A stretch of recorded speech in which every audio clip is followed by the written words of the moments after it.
Hello बच्चों, नमस्ते। क्या हाल चाल है आप सबके? सभी को गुड मॉर्निंग, गुड इवनिंग और गुड आफ्टरनून। क्या हाल चाल? सब बढ़िया? एक नंबर। यस सर, एक नंबर। सर अब ना पास होना है। आज ही सुबह सुबह हमने ठान लिया है कि अब हमारे को CSEET क्रैक करके ही वो आएगा, चैन आएगा। हम बेचैन हो चुके हैं। अच्छा, बेचैनी चढ़ गई है। इट मींस अब वो समय है कि एकदम लोहा गर्म हो गया है। अब लोहा गर्म हो गया। अब मतलब एकदम बढ़िया तरीके से हम प्रिपरेशन करेंगे। ऐसा ऐसा काम करेंगे कि रिजल्ट हमारा पॉजिटिव आए। ठीक है, पॉजिटिव से भी ऊपर आए भाई, मतलब अल्ट्रा प्रो मैक्स आए। तो इसी के लिए हमारा ये अभियान बैच है मेरे बेटा। अभियान बैच का ये हमारा आज का चैप्टर है। आज का हमारा टारगेट है इंडियन फाइनेंशियल मार्केट। ये हमारे इकोनॉमिक्स एनवायरनमेंट का एक वड्डा चैप्टर है सर, वड्डा चैप्टर है। इसको हम मन लगा के धैड़ पैड़ खत्म करेंगे। देखो, मैंने आपको, आप एक चीज नोटिस कर रहे होगे, वन शॉट जब पढ़ा रहा हूं ना, सिर्फ पढ़ाए जा रहा हूं। जरूरी है, टाइम वेस्ट नहीं करने का है। शुरुआत में हाय हेलो में जो टाइम वेस्ट हो रहा है, ठीक है, वैसे ही टाइम वेस्ट नहीं है, मतलब थोड़ा सा होना चाहिए। फिर उसके बाद लगातार पढ़ते जाओ। Yes sir. सर इसी खोज में, जैसे वास्को डिगामा जी निकले थे खोज में, हम भी खोज में निकले हैं अच्छे मार्क्स की। सर हमें ना इंडियन फाइनेंशियल मार्केट में ना एक बढ़िया वाली कमांड हासिल करनी है। अच्छा, तो तुम ये चाहते हो इंडियन फाइनेंशियल मार्केट तुम्हारा बेहतरीन हो जाए? तो बेटा एकदम सही जगह आए हो, एकदम आपकी चॉइस अच्छी है। Yes, I would say yes. Sir market क्या होता है सर? पढ़ाना शुरू कर दो सर। हाँ बेटा।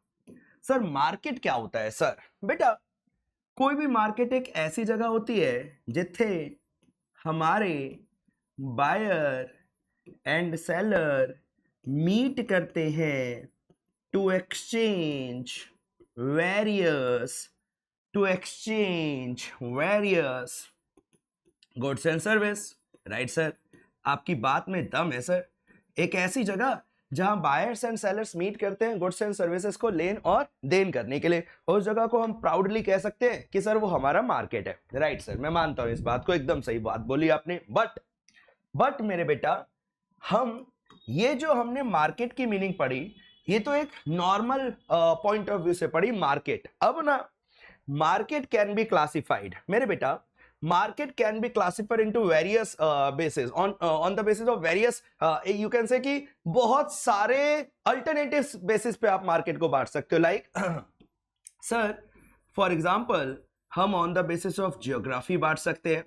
लाइक हम on the basis of mode बांट सकते हैं। मोड जियोग्राफी के बेसिस पे, लाइक सर बेटा जियोग्राफी के बेसिस पे हो गया लाइक नेशनल इंटरनेशनल, है ना, नेशनल इंटरनेशनल।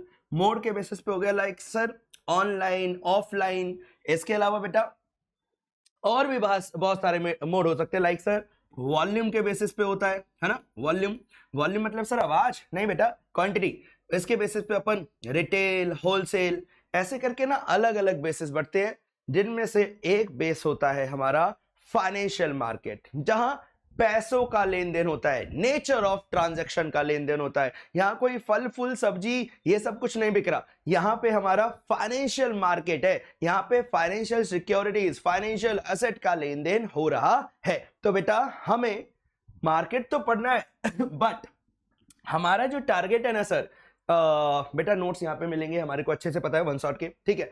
हमारा जो टारगेट है ना सर, हमारा टारगेट है फाइनेंशियल मार्केट का, है ना। फाइनेंशियल मार्केट में हर जगह जिधर नजर घुमाओगे वहां बेटा आपको फाइनेंशियल एसेट देखने को मिलेंगे, फाइनेंशियल इंस्ट्रूमेंट्स देखने को मिलेंगे, है ना sir. Financial asset, financial instrument मतलब बेटा इसका मतलब हो गया सिक्योरिटीज देखने को मिलेंगी, है ना। Yes sir. सर सिक्योरिटीज का मतलब क्या होता है बेटा?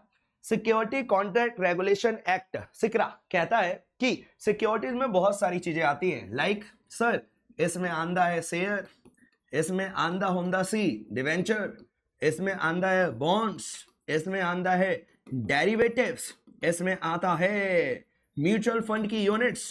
यस सर, म्यूचुअल फंड की यूनिट्स। इसमें आते हैं गवर्नमेंट की सिक्योरिटीज, गवर्नमेंट के बॉन्ड्स, ये सब कुछ इसका पार्ट है, जिसमें टी बिल्स होते हैं एक्सेट्रा। और भी बहुत सारी चीजें होती हैं। तो पॉइंट इज भाई, एक ऐसा मार्केट जहां इन सब का लेन देन चल रहा है, उस मार्केट को हम फाइनेंशियल मार्केट के नाम से पुकार सकते हैं, ठीक है ना। हाँ सर बेटा, ये तो हो गए फाइनेंशियल इंस्ट्रूमेंट, इनको लेन देन करते हैं, ठीक है। कौन लेन देन कर रहा है सर, ये तो बताओ। तो मेरे बेटा, ये ना मैं आपका कॉन्सेप्ट बिल्ड कर रहा हूं, चैप्टर से आपको रूबरू करवा रहा हूं। हाँ, जितना अच्छा चैप्टर से रूबरू करोगे ना, आपको चैप्टर में मजा उतना ज्यादा आने वाला है। सर, एक होता है पैसे वाली पार्टी जैसे हम लोग कहते हैं saver, basically he wants to invest money, यानी कि ये क्या बन जाएगा, इन्वेस्टर, ये से पैसा लगाना है, ठीक है। और दूसरी पार्टी जिसको पैसा मांगता है, जिसको पैसा चाहिए अपना धंधा, अपना बिजनेस, अपना प्रोफेशन का चालू करने के लिए। तो बेटा, सेवर और बोरोवर, इन दोनों को मीट करवाता है, मिलवाता है फाइनेंशियल मार्केट। फाइनेंशियल मार्केट बहुत सारी चीजों को यूज करके, मैं बता देता हूं बेटा, फाइनेंशियल इंटरमीडियरीज को यूज करके, बहुत सारे फाइनेंशियल इंटरमीडियरीज होते हैं, इन सबको यूज करके सेवर और बोरोवर के बीच में लिंक क्रिएट करवाता है, ताकि पैसा अच्छी जगह जा सके, मनी का, कैपिटल का, पैसे का, इन्वेस्टमेंट का मोबिलाइजेशन हो सके। मेरा पैसा, देखो ऐसी क्या बात है सर, देखो बेटा, बहुत मेहनत से कमाया हुआ है 500 रुपए का नोट है ना, बहुत दिनों से मेरे पास रखा हुआ है। अब मैं चाहता हूं मैं ऐसे, ये 1 का 2 हो जाए, तो इसे मैं रजिस्टर में डाल के थोड़ा पाउडर डाल के रख देता हूं, 2 हो जाएंगे। नहीं, वो जमाना गया, मोरपंख वाला, मोरपंख नहीं है ये कि रजिस्टर में डाल के रखोगे 2 हो जाएंगे ना सर। इसे 2 करने के लिए आई हैव टू इन्वेस्ट। कहां इन्वेस्ट करूं, कहां से इसे डबल करूं, ट्रिपल करूं, चौगल करूं, पचगल करूं, छगल करूं, कहां से इसे बढ़ाऊं, उसके लिए मेरे को फाइनेंशियल मार्केट का सहारा लेना पड़ेगा। तो मेरा ये पैसा सही जगह चला जाए, मेरा ये पैसा अच्छी जगह चला जाए, इसे हम इंग्लिश में बोलते हैं बेटा मोबिलाइजेशन ऑफ सेविंग्स। मेरा पैसा अच्छी जगह चला जाए, इसके लिए फाइनेंशियल मार्केट का जन्म होता है। तो आई थिंक मैंने आपको शुरुआत के कुछ समय में भर भर के फाइनेंशियल मार्केट के कुछ वर्ड्स दिमाग में फिट कर दिए हैं। जितना ज्यादा हम फाइनेंशियल मार्केट वर्ड के क्लोज रहेंगे, हमारा चैप्टर उतना अच्छा रहेगा, है ना। मैंने जानबूझकर ये शुरुआत का समय थोड़ा ज्यादा लगाया ताकि आप फैमिलियर हो जाओ। अब मैं थोड़ा बुकिश चलूंगा, जो हमारे सिलेबस का पार्ट है, हम एक एक करके वो देखते हुए चलेंगे। Right sir, of course sir. चलो सर, ओ सर, ये क्या है सर? बेटा ये ना हमारे फाइनेंशियल मार्केट के फंक्शंस है सर, फंक्शंस पेपर में आ सकता है सर। दिख रहा है आप सबको ये फाइनेंशियल मार्केट के फंक्शंस, हैंड रिटन है बेटा, यस यस। इसके अलावा चैप्टर भी पूरा हैंड रिटन है, मतलब ये तो क्लास रिटन के नोट्स है, मैं आपको पूरा का पूरा चैप्टर हैंड रिटन भी दूंगा, उसमें उसे भी खोलूंगा मैं थोड़ा थोड़ा टाइम के बाद। पहले ये सब कुछ खत्म करते हैं। राइट सर, ये एकदम बेसिक का पार्ट है बेटा, आओ पढ़ते हैं, लेकिन इंपॉर्टेंट है। सर जी सर जी हाइलाइटर को यूज करेंगे और हम बॉक्सेस बनाएंगे। सर जी, फाइनेंशियल मार्केट के क्या फंक्शन होते हैं? तो बेटा, फाइनेंशियल मार्केट का सबसे पहला फंक्शन है, ये देश में कैपिटल फॉर्मेशन करवाता है। यही तो मैं बता रहा हूं बेटा, ये वाला जो पॉइंट है, मेरा पैसा बोरोवर के पास चला गया, ये क्या हुआ सर? ये तो हमारा कैपिटल फॉर्मेशन हुआ था। जैसे ही मैंने इन्वेस्टमेंट करा, मैंने 500 रुपए इस कंपनी को दिए, वैसे ही मेरा इन्वेस्टमेंट हो गया, और जैसे इन्वेस्टमेंट होता है ना बेटा, वैसे ही कैपिटल फॉर्म हो जाता है। और कैपिटल फॉर्मेशन होना किसी भी देश की जीडीपी की ग्रोथ के लिए पॉजिटिव है, पॉजिटिव, यस पॉजिटिव। तो ये अच्छी बात है। तो कहता है सर, तेजी से पढ़ते हैं, financial market help in capital formation. Right sir. It helps in raising capital, इससे देश में कैपिटल इन्वेस्टमेंट बढ़ता है। Right sir. कंपनी ग्रो करती है, कंपनी एक्सपेंड करती है, और परफेक्ट सर। इसके अलावा देश में जॉब क्रिएट होती है, देश की जीडीपी बढ़ती है। तो ये सब तो हमने फायदे बता दिए। इन शॉर्ट, फाइनेंशियल मार्केट का सबसे अहम फंक्शन क्या है? इससे देश में इन्वेस्टमेंट और कैपिटल फॉर्मेशन बढ़ता है, जिससे कंपनी भी नाचती है और देश भी नाचता है, खुश हो जाता है। दूसरा सर, हमारा पैसा अच्छी जगह एलोकेट होता है। फाइनेंशियल मार्केट नहीं होता ना, तो ये पैसा मेरा यही ड्रॉर में पड़े पड़े सड़ जाता, अभी भी सड़ी रहा है वैसे, लेकिन मैं अच्छी जगह लगा पा सकता हूं with the help of financial market. तो कहता है हमारा पैसा ना हम लोग बेटा एफिशिएंट लगा सकते हैं। एफिशिएंट, हम एफिशिएंट तरीके से पैसे को एलोकेट करेंगे रिस्क के बेसिस पे। भाई मुझे रिस्क में बड़ा मजा आता है, चल भाई इक्विटी ले ले, इक्विटी ले ले।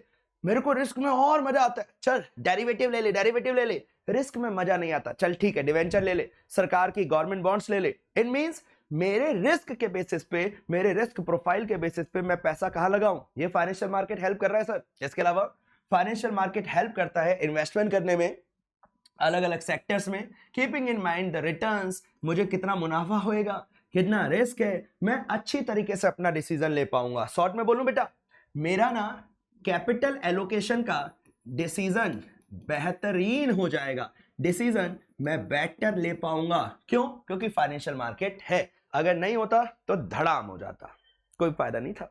चलो सर बढ़िया।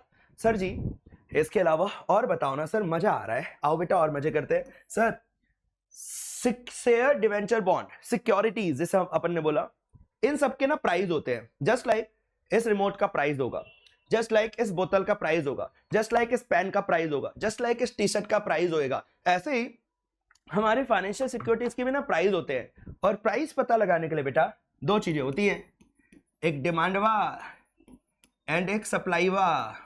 तो demand and supply financial market में होते हैं, इससे हमारे को किसी भी सिक्योरिटी का प्राइस पता चल जाता है। तो price discovery is the also the one of the most important function of a financial market, right sir? कहता है सर कहता हुंदा सी financial market help in determining, इससे पता लगता है प्राइस अलग अलग फाइनेंशियल इंस्ट्रूमेंट का, है ना। और प्राइस पता लगाने के लिए बेटा दो चीजें काम आती है, एक डिमांड और दूसरा सप्लाई। ठीक है, it helps in determining fair price, किसी भी सिक्योरिटी का, शेयर्स का, किसी भी कंपनी के शेयर्स का, इन सब का फेयर प्राइस, एक जेन्युइन प्राइस पता लगाने में कौन हेल्प कर रहा है? Financial market, right sir? इसके अलावा सर फाइनेंशियल मार्केट ना उन लोगों को, जिन लोगों को मार्केट में थोड़ा डर लगता है, उनको ना हेजिंग भी प्रोवाइड करवाता है बेटा।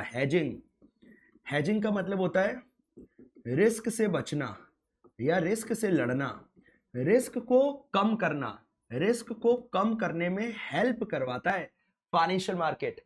इसमें ना बेटा बहुत तरीके के ऐसे कॉन्ट्रैक्ट होते हैं लाइक फॉरवर्ड कॉन्ट्रैक्ट, जहां पे आप अपने रिस्क को मैनेज कर सकते हो, होने वाले खतरों को टाल सकते हो। तो ये इसका फायदा है, फंक्शन है।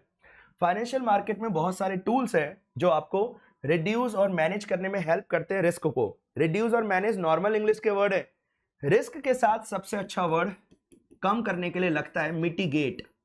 रिस्क को मिटिगेट मतलब कम करने में हेल्प करता है फाइनेंशियल मार्केट, ठीक है। फिर मैंने एग्जांपल के तौर पे बता दिया है, हेजिंग एक टूल है जिससे हमारा रिस्क मिटिगेट हो जाता है। तो सर अगर मैं पेपर के पॉइंट ऑफ व्यू से बात करूं तो इज दिस पेज इंपॉर्टेंट? मैं 100% तो नहीं बोलूंगा, बट हाँ ये बोलूंगा 100% इंपॉर्टेंट है।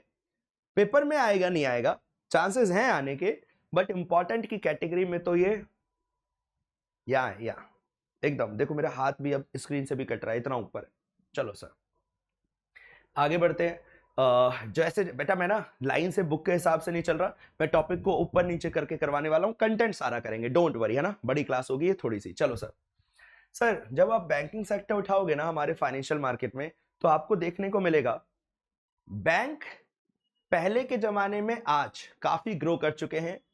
और जब एलपीजी आया सन 1991 में, new economic policy, liberalisation, privatisation and globalisation, उसके बाद प्राइवेट सेक्टरों के बैंक का भी रोल काफी ज्यादा बढ़ गया। और आज तो इतना रोल बढ़ गया है कि एचडीएफसी जैसे बैंक भारत की इकोनॉमी में कितना अहम रोल प्ले कर रहे हैं। एसबीआई सरकारी सेक्टर का बैंक, आईसीआईसीआई प्राइवेट सेक्टर का बैंक बहुत बड़ा रोल प्ले कर रहे हैं। तो बैंकिंग सेक्टर का एक हल्का सा डेटा है, आओ उसको देख लेते हैं। सर क्या ये बहुत ज्यादा इंपॉर्टेंट है? बेटा बहुत ज्यादा इंपॉर्टेंट बिल्कुल भी नहीं है। यहाँ तो बस बता रहा है भारत में पहले पुराने जमाने में बैंक ऑफ बंगाल था, बैंक ऑफ बॉम्बे था, बैंक ऑफ मद्रास था, फिर बाद में जाकर इन सबको मर्ज करके इंपेरियल बैंक बना, फिर 1955 में एसबीआई बना, ठीक है ना। मतलब एसबीआई से पहले वो बैंक, पहले और भी बहुत सारे बैंकों के नाम से जाना जाता था। इसके अलावा भारत में और भी बहुत सारे बैंक है, bank of Maharashtra, Indian overseas, United bank, UCO bank, Baroda bank, फलाना बैंक, ढिमकाना बैंक, और इन सब के पापा आरबीआई हैं। तो ये तो बहुत नॉर्मल सी बात है। अब दो तरीके के बैंकों की बात कर रहा है सर, एक पब्लिक सेक्टर और दूसरा, मेरे को जाहिर सी बात है बच्चे आप नाम जानते होंगे, प्राइवेट सेक्टर। देखो पब्लिक सेक्टर और प्राइवेट सेक्टर में डिफरेंस क्या है सर? पब्लिक सेक्टर बैंक में मतलब सरकारी बैंक में सारा का सारा कंट्रोल किसका होगा? गवर्नमेंट का। मतलब 50% से ज्यादा सरकार सर पे बैठी हुई है, सारी की सारी गाइडलाइंस सरकार देंगी, आरबीआई भी देगा, है ना। यहाँ पे लोग पैसा रखते हैं क्योंकि सरकार का नाम है, सरकार का ट्रस्ट है, विश्वास है। पीएसबी मतलब सरकारी सेक्टर के बैंक बहुत इंपॉर्टेंट रोल प्ले करते हैं किसी भी देश के इकोनॉमिक डेवलपमेंट में। तो भाई बैंक सरकारी है तो हमें थोड़ा सा भरोसा ज्यादा है ना, क्योंकि सरकार है, इतनी जल्दी तो पैसा भागने वाला या डूबने वाला नहीं है। प्राइवेट सेक्टर में पैसा है, पता नहीं कब भाग जाए भाई, ठीक है। पब्लिक सेक्टर बैंक बहुत सारी सर्विस देते हैं, लाइक सेविंग अकाउंट खुलवाते हैं, बाप रे बाप, करंट अकाउंट क्या बता रहा है, हमें बच्चा समझता है क्या, लोन क्रेडिट देता है, वाह रे वाह, payment of services, payment services, UPI CPI, बहुत सारी सर्विसेज देता है, ठीक है ठीक है। These bank play a significant role, ये सब बहुत इंपॉर्टेंट रोल प्ले कर रहे हैं अनसर्व्ड अंडरसर्व्ड एरियाज में। बेटा प्राइवेट बैंक आपको आपके गांव में नहीं मिलेगा, लेकिन सरकारी बैंक मिल जाएगा। सरकारी बैंक का एक चीज तो बहुत अच्छा है, काम कितना ही ढीला करवा लो इससे, लेकिन गांव में मिल जाएगा आपको, दूर दराज के इलाके में सरकारी बैंक मिल जाएगा काम करते हुए, तो ये अच्छी बात है मेरे बेटा, this is good, something good. जो चीज किसी की तारीफ काबिल है ना, वो हमारे को तारीफ करनी भी चाहिए, है ना। थोड़ा माइक ऊपर कर लेते हैं, चलो ठीक है सर। तो ये उसके बारे में लिखा है।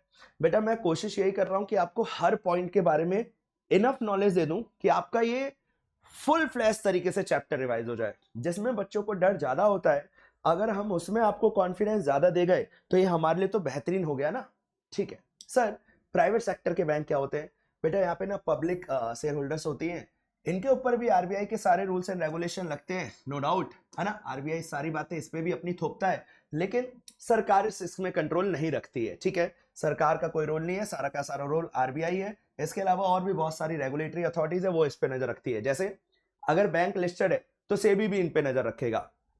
ये लोग भी सेविंग अकाउंट की सर्विस देते हैं, करंट अकाउंट की सर्विस देते हैं, loan, credit card, wealth management. भाई प्राइवेट बैंक है, कुछ तो एक्स्ट्रा करेगा, वेल्थ मैनेजमेंट का एक्स्ट्रा काम करता है जो सरकारी बैंक नहीं कर पाता। वो तो अपने आप को मैनेज नहीं कर पाता बेचारा, दूसरों की वेल्थ क्या मैनेज करेगा, ठीक है कोई बात नहीं।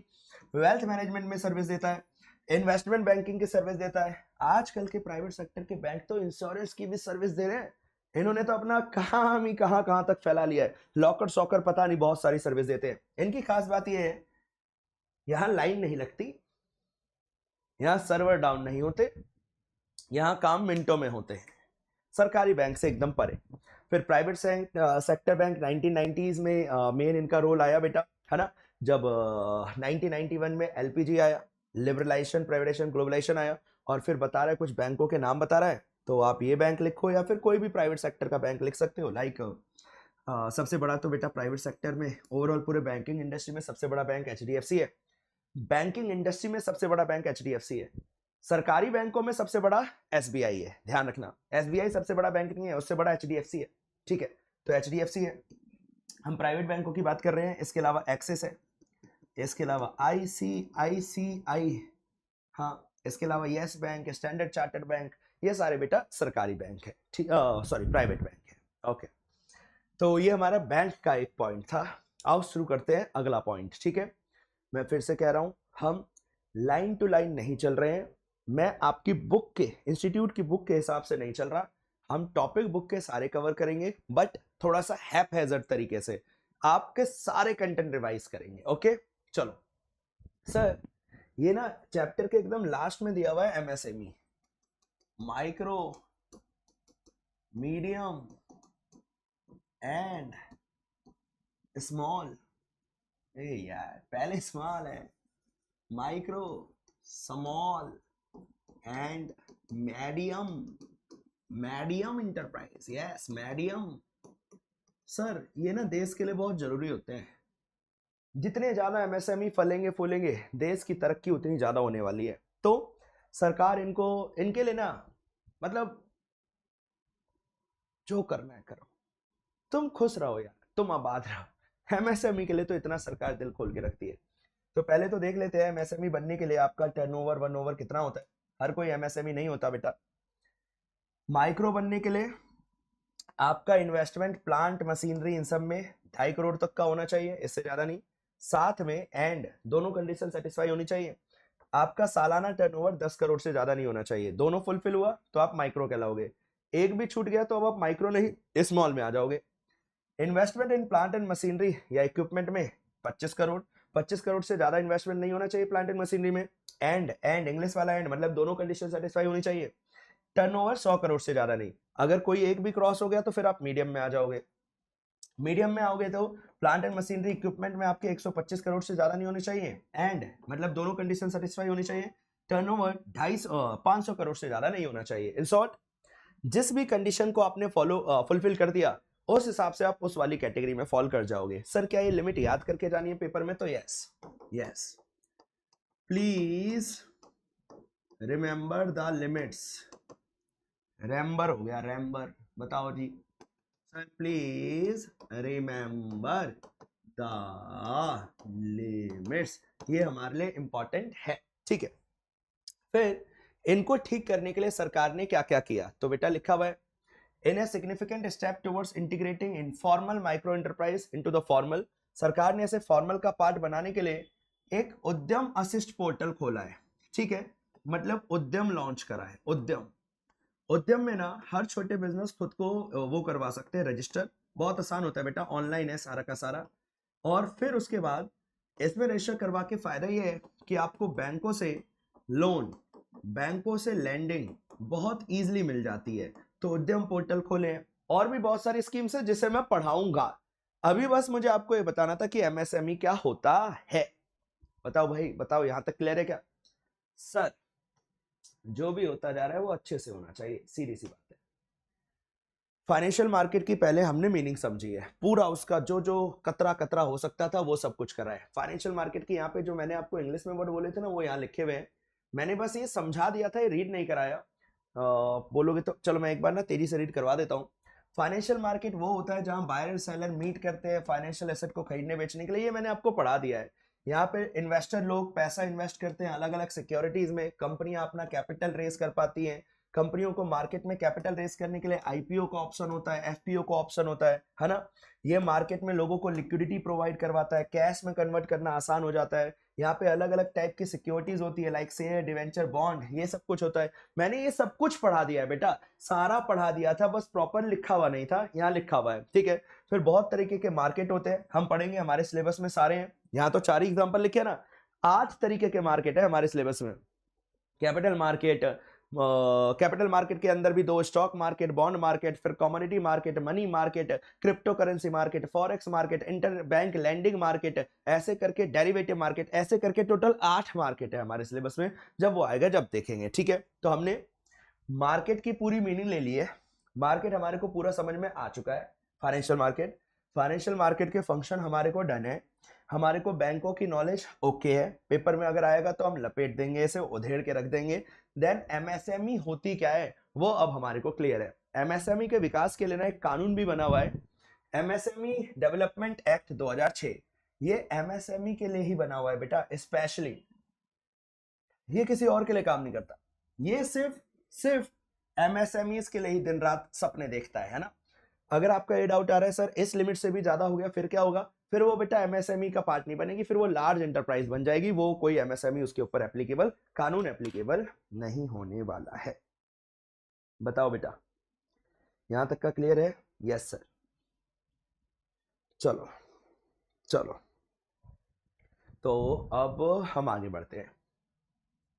सर इसको ना मैं आपको यहां से पढ़ाता हूं, देखो एकदम परफेक्ट है। आजा आजा, ये रहा। हम ना एक एक करके, परफेक्ट है बेटा ये, परफेक्ट।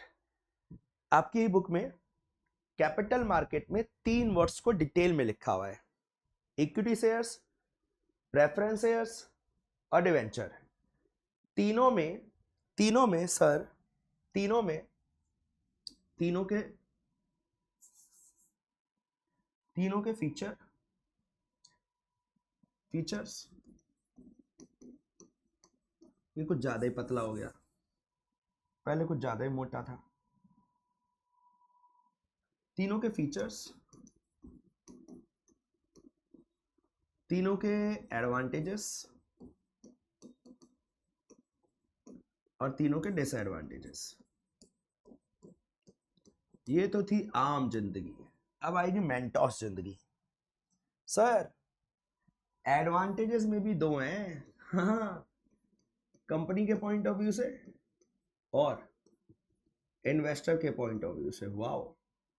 और डिसएडवांटेजेस में भी दो हैं, कंपनी के पॉइंट ऑफ व्यू से और इन्वेस्टर के पॉइंट ऑफ व्यू से। कंपनी मतलब जिसने पैसा लिया, इन्वेस्टर मतलब जिसने पैसा लगाया। तो हम ये करेंगे, ये टॉपिक चलेगा, है ना। कितने चीजों के रिस्पेक्ट में सर? ये हम पढ़ेंगे 3 चीजों के रिस्पेक्ट में। कौन कौन सी सर जी? इक्विटी,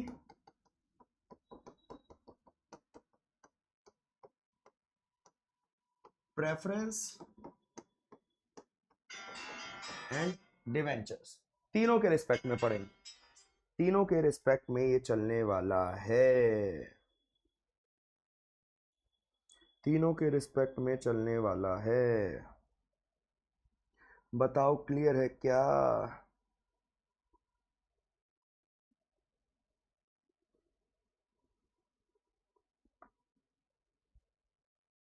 चलो ठीक है।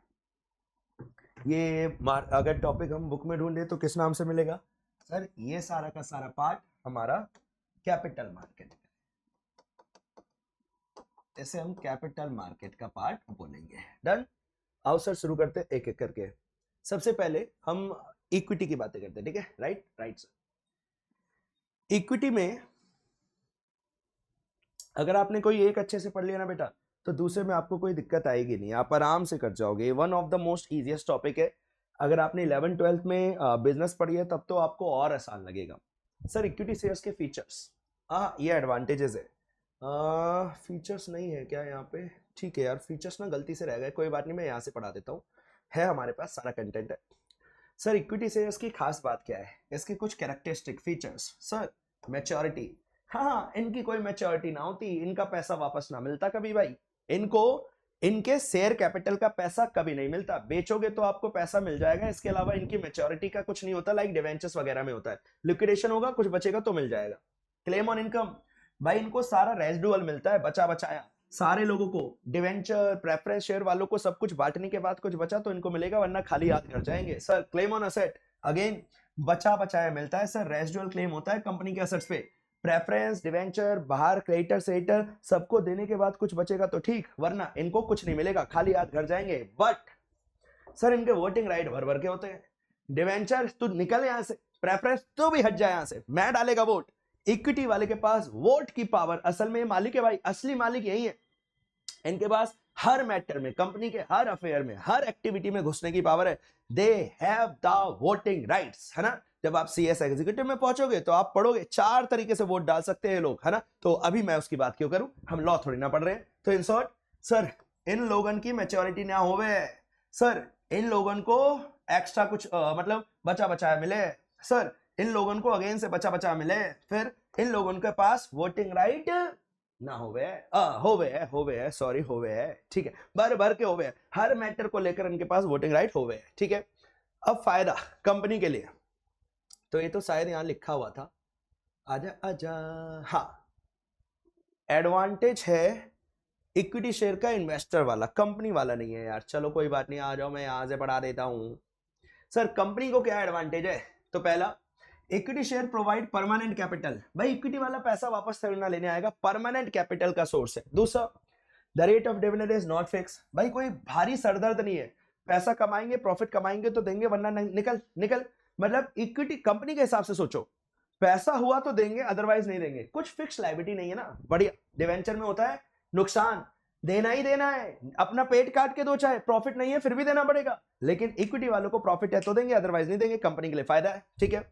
There is no charge on off equity share capital, बेटा अगेन डिवेंचर पे ना असेट, कंपनी के असेट्स को गिरवी रखते हैं, लेकिन असेट में कोई इक्विटी में कुछ गिरवी नहीं रखा जाता, तो कंपनी के असेट पे कोई चार्ज क्रिएट नहीं होता, तो अगेन कंपनी के पॉइंट ऑफ व्यू से अच्छा हो गया। एंड फाइनली इक्विटी से पैसा रेस करना कन्वीनियंट होता है, और यहाँ पे आप लार्ज स्केल में पैसा इकट्ठा कर सकते हो। डिवेंचर प्रेफरेंस से ज्यादा बड़े स्केल पे कैपिटल रेस करना इक्विटी से आसान होता है, तो ये कंपनी के लिए फायदा हो गया। तो बेटा व्हाट आई वांट की इस वन शॉट में आप हर कीवर्ड को दिमाग में फिट कर लो, मजा आ जाएगा आपको, आपके नंबर आ जाएंगे। असल में कीवर्ड्स का ही खेल है, जितने ज्यादा आपने कीवर्ड्स को रिमेंबर करा आपके मार्क्स उतने ज्यादा होने वाले हैं। तो जैसे अब हम जो पढ़ेंगे ना वो फायदा पढ़ेंगे, एडवांटेज पढ़ेंगे इन्वेस्टर का, ठीक है। ठीक है सर, जब प्रॉफिट बढ़ेगा तो भाई इनका डिविडेंड बढ़ेगा, तो ये फायदा है। नुकसान ये होगा जब प्रॉफिट गिरेगा तो फिर डिविडेंड भी गिर जाएगा। तो ये फायदा था कि प्रॉफिट बढ़ेगा तो डिविडेंड बढ़ेगा। ठीक है, ठीक है। ये ना यहाँ पे आप पढ़ोगे uncertain income even when company earn profit, इनका फिक्स नहीं होता। इक्विटी शेयर्स प्राइस में फॉल, इनका प्राइस भी गिर सकता है। इनका कुछ फिक्स डिविडेंड नहीं होता, मतलब नुकसान भी है। आप ये मत सोचना सिर्फ फायदे ही फायदे हैं, है ना। अभी हम फायदे देख रहे हैं। सर इनके पास भर भर के वोटिंग राइट होते हैं तो हमेशा खुश रहते हैं, मैनेजमेंट इन्हीं के कंट्रोल में रहता है। मार्केट में इनका प्राइस का शेयर भी बढ़ सकता है तो प्रॉफिट हो जाएगा। और ये लोग रियल ओनर होते हैं, है ना। इन लोगों को कंपनी के सारे एक्टिविटीज में इंटरेस्ट होता है। तो ये सब फायदे हैं, इन्वेस्टर के फायदे हैं, कंपनी के नहीं, इन्वेस्टर के, जिसने पैसा लगाया। फिर कंपनी का नुकसान क्या है बेटा, मैं अभी क्लियर कर देता हूं। Dividend, sir dividend and interest, dividend चाहे इक्विटी का हो चाहे प्रेफरेंस,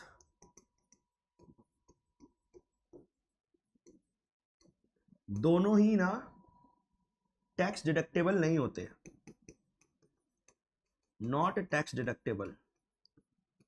ये खर्चे ही नहीं होते असल में, नॉट, सरल भाषा में बोल रहा हूं, नॉट ट्रीटेड एज एक्सपेंस, ये खर्चों की तरह ट्रीट नहीं होते।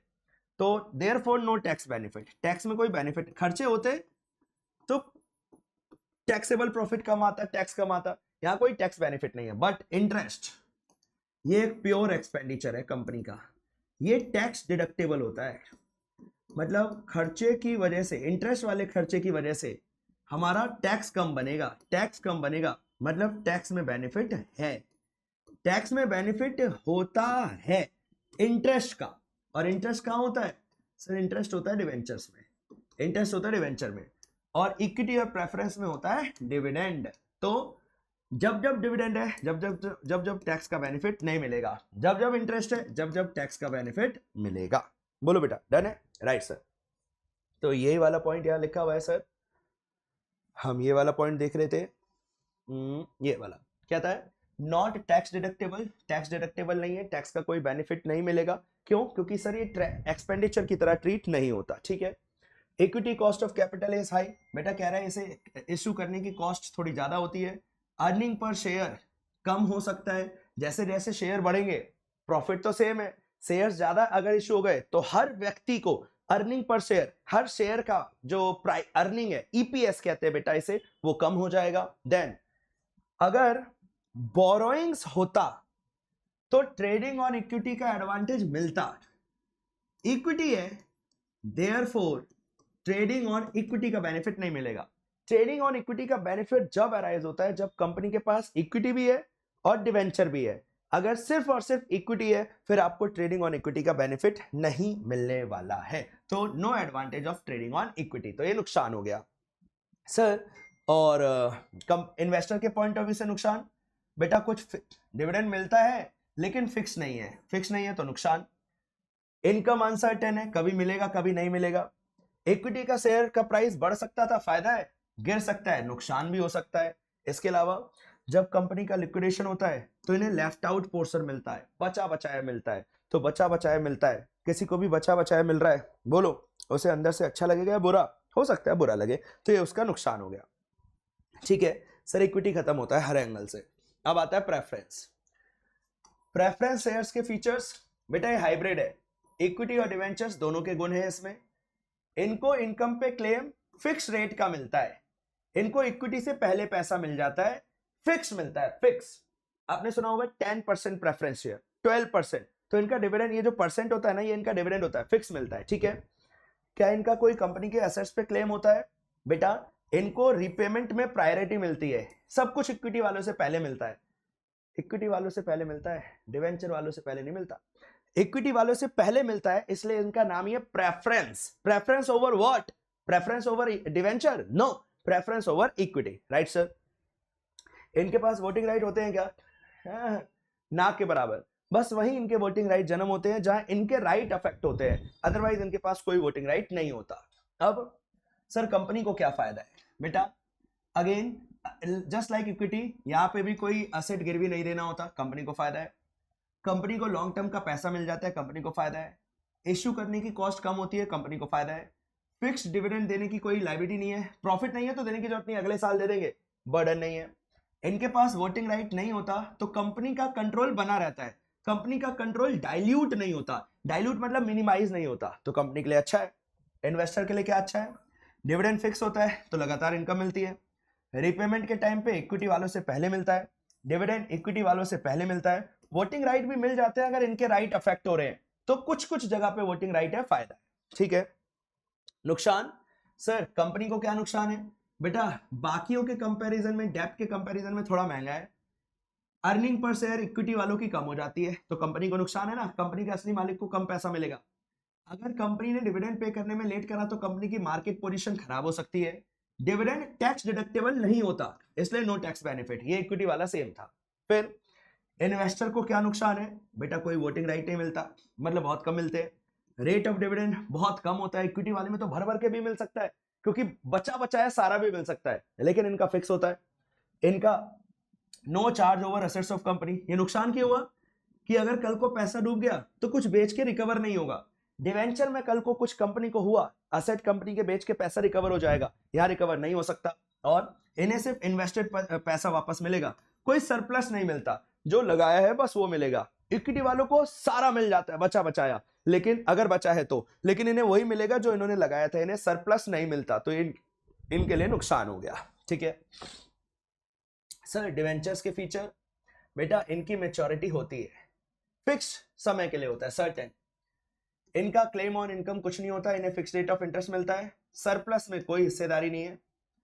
गेट इंटरेस्ट, इन्हें इंटरेस्ट मिलेगा चाहे कंपनी प्रॉफिट कमाए ना कमाए। असेट्स में वापसी करते वक्त लिक्विडेशन के टाइम पे इनको लाइन में सबसे पहले खड़ा करते हैं। इनके पास जीरो कंट्रोल होता है, नो वोटिंग राइट। कंपनी को फायदा क्या होता है, कम रेट ऑफ इंटरेस्ट देना होता है, जनरली कम होता है। टैक्स डिडक्टेबल होता है, तो कंपनी के लिए अब ये फायदा हो गया, अभी तक टैक्स डिडक्टेबल नहीं था, नुकसान में जा रहा था, यहाँ पे टैक्स डिडक्टेबल होता है, इंटरेस्ट है, कंपनी के कंट्रोल पे कोई असर नहीं पड़ता। ट्रेडिंग ऑन डिवेंचर आ गए ना, बोरोइंग्स आ गई, डिवेंचर इज अ बोरोइंग, अब कंपनी को ट्रेडिंग ऑन इक्विटी का फायदा मिलेगा।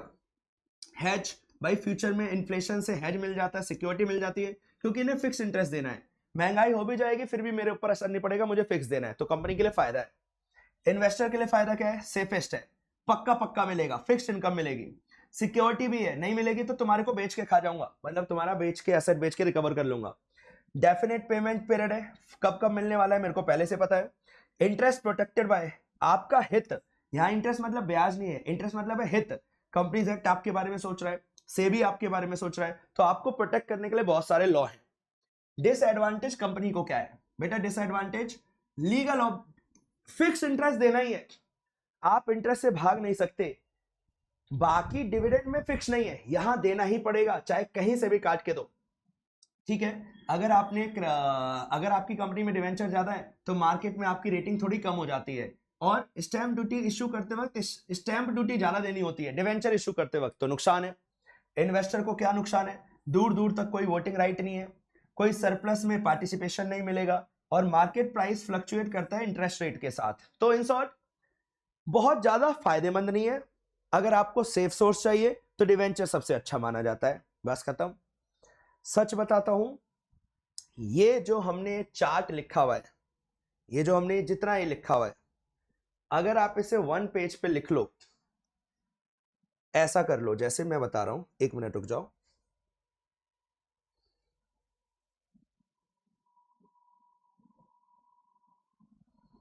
आपने ऐसा कुछ कर लिया, ठीक है, इसमें ना सबका एक साथ लिख लो, छोटा छोटा करके एकदम, इक्विटी वाले का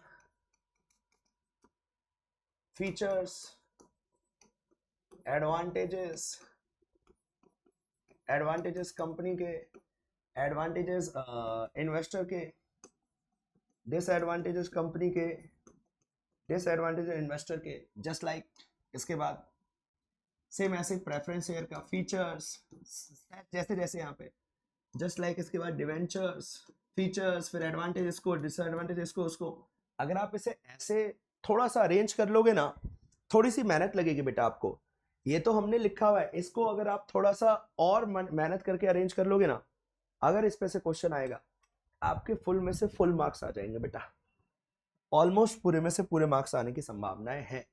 तो इक्विटी डिवेंचर वाला पॉइंट आपको अच्छे से करके जाना है, बढ़िया तरीके से करके जाना है, इसमें कोई कोताही नहीं बरतनी है।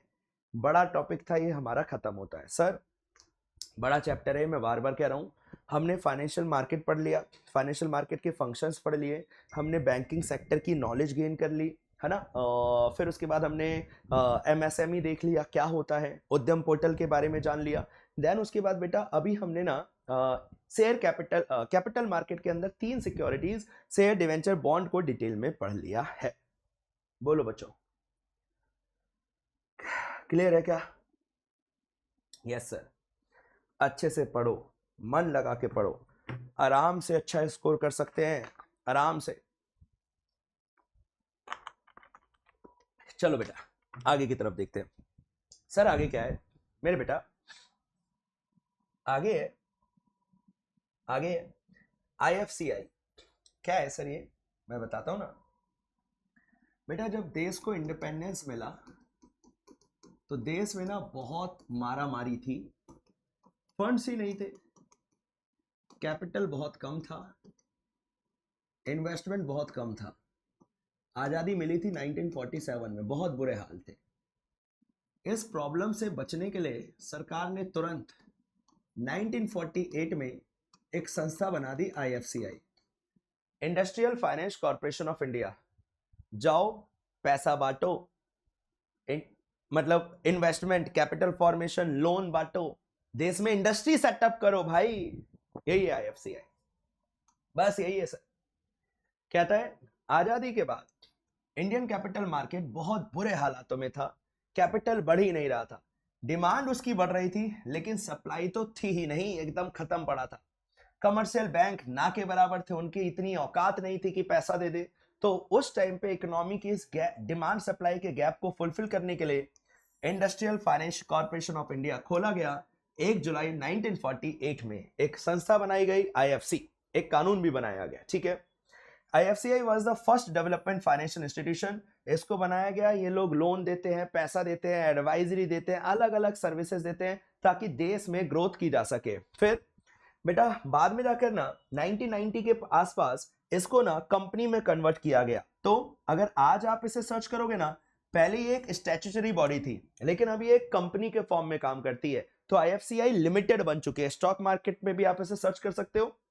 इसका शेयर मार्केट प्राइस इसका अराउंड 76, 70, 80 के आसपास चल रहा होगा। तो पॉइंट इज ये एक लिस्टेड कंपनी है आज के टाइम में, कंपनीज एक्ट में ये बन रखी है, ठीक है।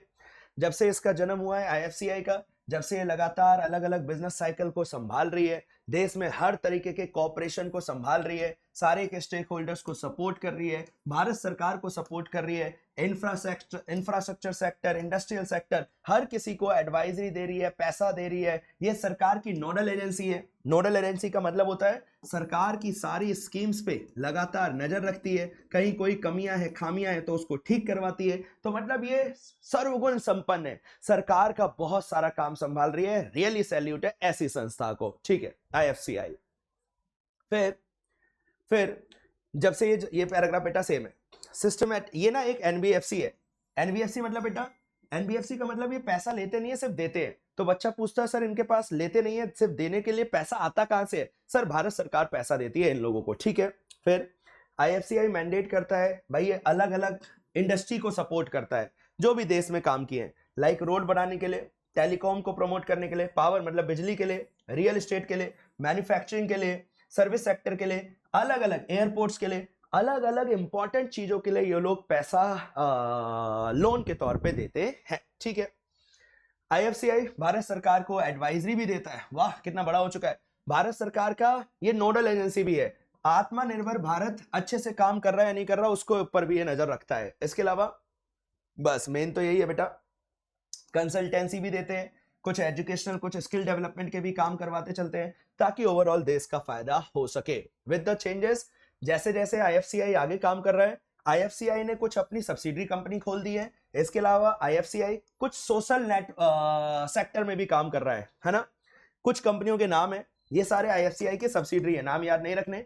Stock holding corporation, IFCI venture, IFCI factor, IFCI infra, IFCI financial, MP con, और कुछ इनके सोशल सेक्टर के initiative management development institute, institute of leadership, Rashtriya Gramin विकास निधि, जिसमें से ये वाली जो संस्था है ना बेटा, इसका मैंने 3 साल ऑडिट कर रखा है। मैनेजमेंट डेवलपमेंट इंस्टीट्यूट, ये भारत का एक बहुत बड़ा बिजनेस स्कूल है। मतलब अच्छे अच्छे कोर्सेज हैं, अच्छा खासा पैकेज लगता है इनका, सैलरी अच्छी खासी मिलती है इनके बच्चों को। 2 जगह पे है भारत में, एक गुड़गांव सुखराली रोड, एमडीआई गुड़गांव के नाम से फेमस है, आप इसे गूगल कर सकते हो। दूसरा एमडीआई मुर्शिदाबाद, ये वेस्ट बंगाल में। इस दोनों ही जगह पे फिजिकली जाकर इसका मैंने ऑडिट करा हुआ है। तो वहीं पे मैंने आईएफसीआई के बारे में जाना था, जो आप अभी बुक में पढ़ रहे हो ना, इस संस्था के अंदर गया हुआ हूं मैं, है ना। इसके अंदर क्यों गया मैं बेटा, इनके पास पैसा इनके पास से आया, तो इनके पास से कितना पैसा आया उस चीज को ऑडिट करने का मौका हमारे को मिला था। तो उस टाइम पे मैंने आईएफसीआई के बारे में जान लिया था। अभी तो आपको पढ़ाने के चक्कर में पढ़ना पड़ रहा है। बोलो बेटा, क्लियर है क्या यहां तक? Yes sir. आईएफसीआई देश को ऊपर ले जाने में हर वो मुमकिन कोशिश कर रहा है जो जरूरी है। ठीक है सर। एक छोटा सा बच्चा और है, ये भी बहुत मेहनत कर रहा है बेचारा, सिडबी। बेटा सिडबी के साथ ना एक और वर्ड होता है इडबी, लेकिन सिर्फ सिडबी सिलेबस में है तो सिडबी कर लेते हैं। Small industry and development bank of India, ये सिर्फ स्मॉल इंडस्ट्री को सपोर्ट कर रहा है ना। ये भी वही काम कर रहा है जो वो कर रहा है, लेकिन ये सिर्फ एमएसएमई के ऊपर नजर रखा हुआ है। ये भी पैसा दे रहा है, लेकिन बड़े बड़े सेक्टरों में नहीं, मेन एमएसएमई इसको सपोर्ट कर रहा है।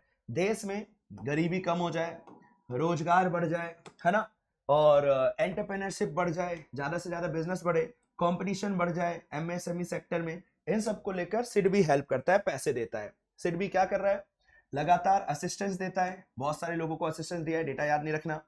ये लगातार बहुत सारे लोगों को ब्रांच नेटवर्क की हेल्प से क्या कर रहा है, इनको पैसा प्रोवाइड करवा रहा है, ठीक है, डायरेक्टली इंपैक्ट कर रहा है।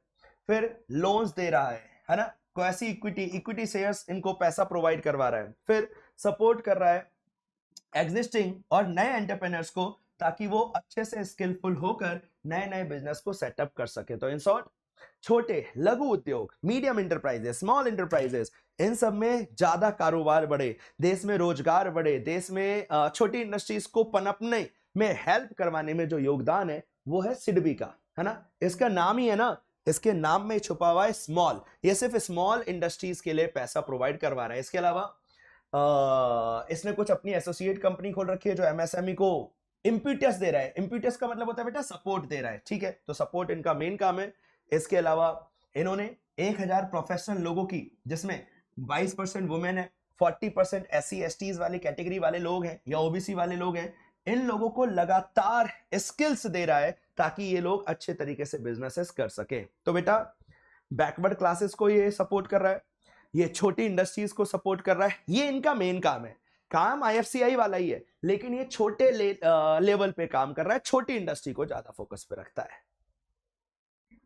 बताओ बेटा किस किस को यहां तक का क्लियर है, जल्दी से बोल दो, जल्दी जल्दी बोल दो, सारी बातें बोल दो, वरना बैंड बजेगी। बैंड बजा है, ढोल बजेगा, ऐसे करके एक गाना भी है, मुझे पता नहीं है, मतलब पता है, लेकिन मैं भूल सा रहा हूं कि एग्जैक्टली गाने के वर्डिंग्स क्या है। तो बहुत सारे बच्चों को वो गाना याद आ गया होगा, तो वो गा भी रहे होंगे, और मुझे तो लगता है उन्होंने क्लास हटाकर पहले गाना ही सुन रहे होंगे, है ना। बच्चा टैलेंटेड है भाई हमारा। कोई गाना आया तो चलो पहले गाना सुन लेते, क्लास तो होती रहेगी। तो चलो भाई अब आगे की तरफ शुरू करते हैं। सर आगे क्या देखने को मिलने वाला है, बैंड बजने के बाद अब क्या आने वाला है, तो वो बताओ सर। सर सुनो सर, अब ना हमने बहुत सारी चीजें पढ़ ली हैं, आईएफसीआई पढ़ लिया है, मार्केट के फंक्शंस पढ़ लिए, बहुत सारी चीजें पढ़ ली है ना, ठीक, सिडबी भी पढ़ लिया है हमने, right sir, equity share debentures, इन सब के फायदे नुकसान भी पढ़ लिए। अब क्या है सर, तो बेटा अब कुछ भी नहीं है यार, अब हम पढ़ेंगे फाइनेंशियल मार्केट के टाइप्स, ठीक है, और फाइनेंशियल मार्केट के टाइप्स को हम देखने वाले हैं हमारे ये मैंने बताया था ना कि हम हैंड रिटन नोट्स को भी रेफर करेंगे। Yes sir, handwritten notes से देखने वाले हैं, ताकि आपको भी जब आप उससे रिवाइज करोगे तो आपको भी दिखे कि ठीक है सर इसमें क्या क्या लिखा है, कैसे कैसे लिखा है, वो भी हमारे को पता होना चाहिए। तो आओ सर, ये रहे हमारे हैंड रिटन नोट्स। सर क्या है यहाँ पे, क्या क्या पढ़ने को मिलेगा यहाँ से? बेटा जो भी चैप्टर में सबसे इंपॉर्टेंट बातें है ना, वो सब कुछ यहाँ पे देखने को मिल जाएगा। सारा का सारा इंपॉर्टेंट पोर्शन सब कुछ यहाँ पे देखने को मिलेगा। अभी हम यहाँ पे टाइप्स ऑफ मार्केट पढ़ेंगे, IFCI यहाँ पे लिखा है, RR भी पढ़ेंगे, सिड भी पढ़ लिया, कोऑपरेटिव बैंक के बारे में पढ़ेंगे, NBFC के साथ डिफरेंस पढ़ेंगे, सारी मेन बातें यहाँ पे लिखी हुई हैं। तो अभी मैं जो आपको सबसे पहले पढ़ाऊंगा ना, वो मैं ये पढ़ाने वाला हूँ टाइप्स ऑफ मार्केट। ठीक है, 7-8 तरीके के मार्केट है हमारे सिलेबस में, वो 7-8 हमारे को अच्छे से पता होने चाहिए सर। और अगर हमारे को अच्छे से पता चल गए तो मजे ही मजे हैं। पेपर में आने के लिए एक बी कैटेगरी का टॉपिक है, बहुत ज्यादा इंपॉर्टेंट नहीं, बहुत बेकार भी नहीं, आ सकता है, चांसेस हैं इसके, ठीक है ना, 50-50 है। तो चलो सर शुरू करते हैं। इससे हटा दो सर। सबसे पहले टाइप्स ऑफ मार्केट का पहला है पॉइंट है बेटा कैपिटल मार्केट। सबसे लार्ज स्केल पे जिसकी पहल है, जिसका नाम है, जिसका मार्केट में रुतबा है, वो कैपिटल मार्केट ही है, क्योंकि इसमें ही आता है हमारा स्टॉक मार्केट। ठीक है, तो अब शुरू करते हैं सर, कैपिटल मार्केट क्या होता है? सर कैपिटल मार्केट एक ऐसा मार्केट होता है जहां पे सिक्योरिटीज का लेन देन होता है, जहां शेयर्स, डिवेंचर्स, बॉन्ड्स को खरीदा बेचा जाता है। तो कहता है sir this market deals in securities like bonds, stocks मतलब बेटा shares, yes sir, and derivatives, derivative आप पढ़ोगे आगे अलग से, कंसिस्ट प्राइमरी स्टॉक एक्सचेंजेस, यहां पे स्टॉक एक्सचेंज पे ही लेन देन होता है, like NSE and BSE। Sir NSE बोले तो बेटा, NSE बोले तो national stock exchange, and sir BSE बोले तो बेटा बॉम्बे स्टॉक एक्सचेंज। तो NSE BSE पे जो लेन देन हो रहा है वो आमतौर पे कैपिटल मार्केट का ही पार्ट होता है। ठीक है सर, यहाँ पे कंपनियां इसे यूज करती हैं एक्सेस करने के लिए और फंड्स को रेस करने के लिए इन्वेस्टर से, पूरे भारतवर्ष के, पूरे भारत से लोगों से अगर आपको कैपिटल रेस करना है तो welcome to the capital market. Sir capital market में आप आराम से अपना IPO लाओ, है ना, अपनी कंपनी का IPO लेकर आओ, इनिशियल पब्लिक ऑफर लेकर आओ, मार्केट में अपने शेयर्स ऑफर करो, लोग आपके शेयर्स को खरीदेंगे, आपको पैसा मिलेगा, ये सब कुछ कैपिटल मार्केट में होता है। अब सर इसके ना 2 पार्ट्स है, इसके भी कितने पार्ट्स है? 2। पहला कैपिटल मार्केट के अंदर पहला स्टॉक मार्केट, दूसरा बॉन्ड मार्केट। स्टॉक में सिर्फ शेयर्स की बातें चलेंगी। Allows companies to raise capital, भाई देखो है कैपिटल मार्केट का पार्ट, तो कैपिटल तो रेज करने में हेल्प मिलेगी ना। हाँ, फिर 2 मेन स्टॉक एक्सचेंजेस के बारे में बता रखा है, NSE एंड BSE, यहीं पे सारा ट्रेडिंग चल रहा होता है, राइट सर। तो अगला मार्केट है बॉन्ड मार्केट। बेटा बॉन्ड का मतलब क्या हुआ? बेटा बॉन्ड ना कहीं कहीं डेप्ट दिखाता है। Bond is not share holders fund, ये मालिकों का पैसा नहीं होता, ये आउटसाइडर्स की तरह ट्रीट करे जाते हैं। तो कहता है सर जी ये बॉन्ड मार्केट है, इसे गवर्नमेंट यूज करती है, कंपनियां यूज करती है टू रेज डेप्ट फाइनेंशिंग। पैसा यहां से भी आ रहा है, पैसा यहां से भी आ रहा है, बट इस वाले में ना डेप्ट नेचर का होता है। ठीक है, एग्जांपल के तौर पे government bonds, corporate bonds, treasury bills, ये सब कुछ यहाँ पे लेन देन होता है। तो कैपिटल मार्केट एक वाइडर टर्म है, उसी के अंदर हमारा स्टॉक मार्केट भी आ रहा है और उसी के अंदर हमारा अगला वर्ड आ रहा है जिसका नाम है बॉन्ड मार्केट। इन सब में ना कहीं कंपनियों को फाइनेंस मिल रहा है। एक में कंपनी को मालिकों से पैसा मिलता है शेयर्स से, और दूसरे में एक बॉन्ड की तरह पैसा रेस किया जाता है जो एक तरीके से डेप्ट नेचर का होता है। ठीक है सर, इसके अलावा बेटा हम सारे वर्ड्स की मीनिंग देखते हुए चलेंगे, प्लीज सारे इंपॉर्टेंट वर्ड्स को देखते हुए चलना। यहाँ पे वो सारे इंपॉर्टेंट वर्ड्स हैं जो आपको पता होने चाहिए, तो इसे आप लिख भी सकते हो या फिर आप यहीं से याद कर लेना, वो भी बेटर रहेगा। पेपर में बनने की संभावनाएं हैं तो हम इसे छोड़ तो नहीं सकते हैं। तो चलो सर, अगला मार्केट है हमारा कमोडिटी मार्केट। सर यहाँ क्या होता है? बेटा कमोडिटी मार्केट में ना चीजें खरीदी बेची जाती है। अब ये 2 तरीके का होता है, एक सॉफ्ट और एक हार्ड। हार्ड वाला ज्यादा फेमस है, सॉफ्ट वाला कम फेमस है।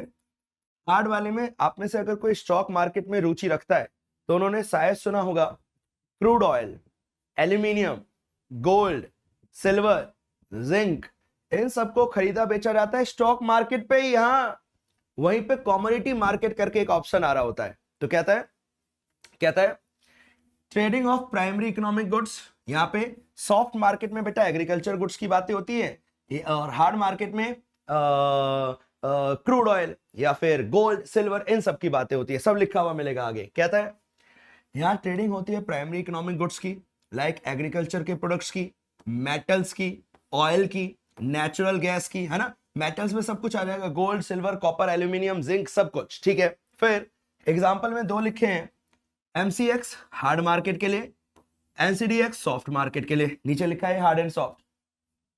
एमसीएक्स में गोल्ड, एमसीएक्स का पूरा नाम क्या है बेटा, वो भी नीचे लिखा हुआ मिलेगा, मल्टी कमोडिटी एक्सचेंज। तो एमसीएक्स में gold silver copper crude oil ये सब खरीदा बेचा जाता है।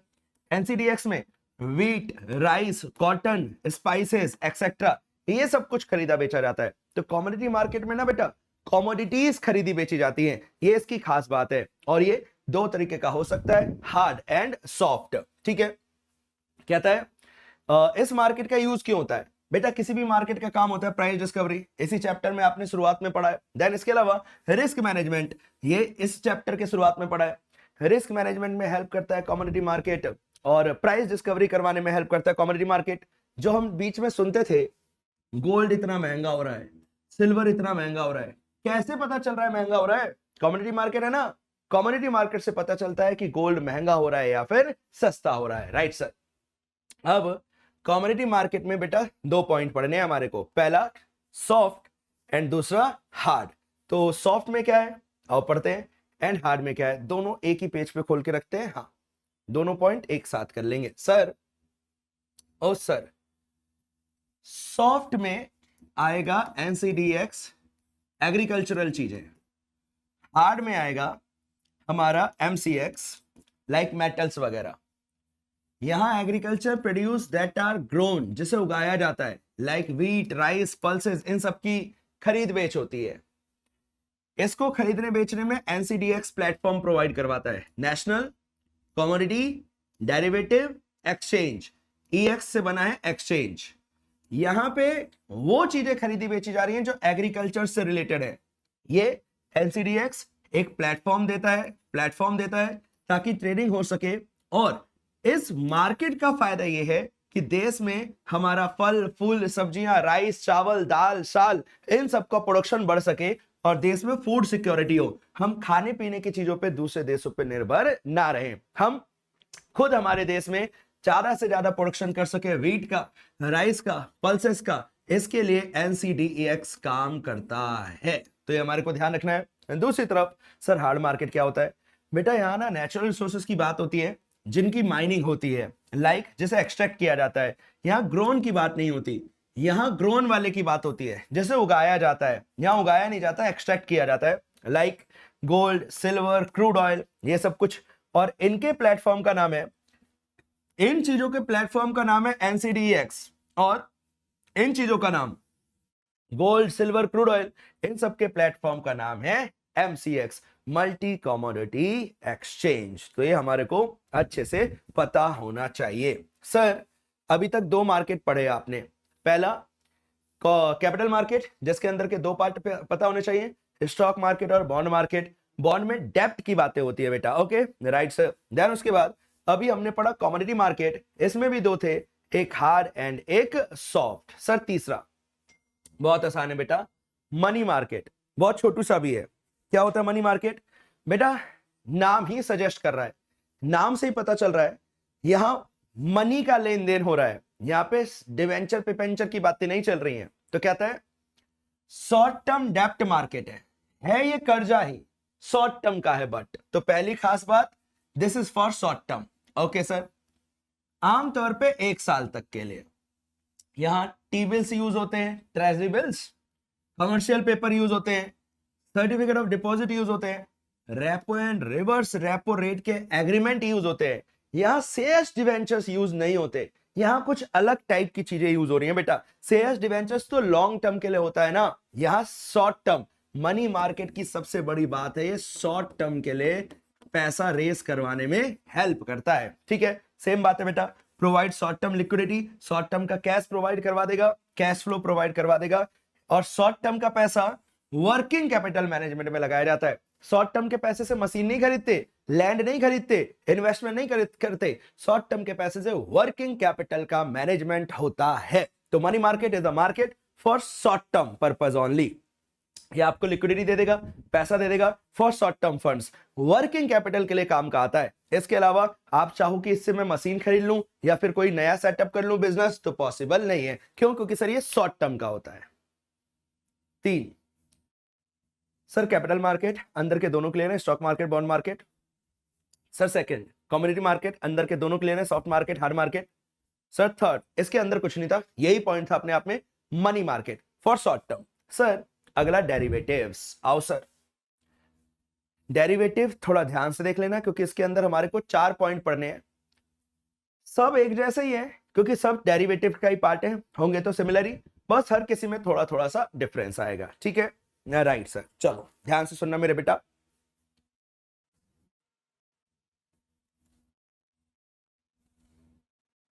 डेरिवेटिव मार्केट, तो पहले तो डेरिवेटिव होता क्या है? तो बेटा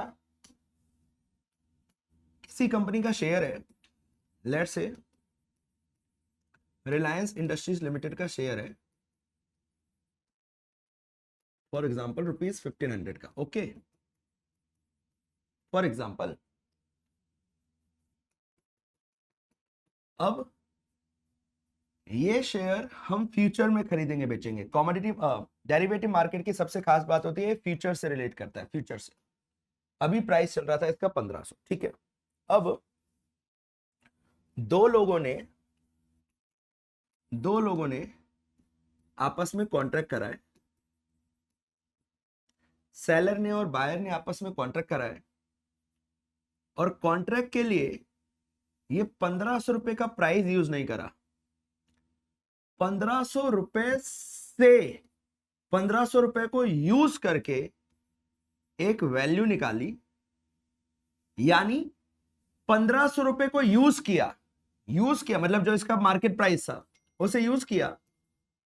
इसे हम बोलेंगे अंडरलाइंग असेट।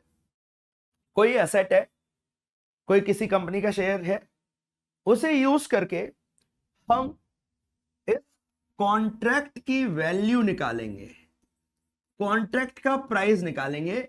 इसे यूज करके निकालेंगे मतलब डिराइव करेंगे,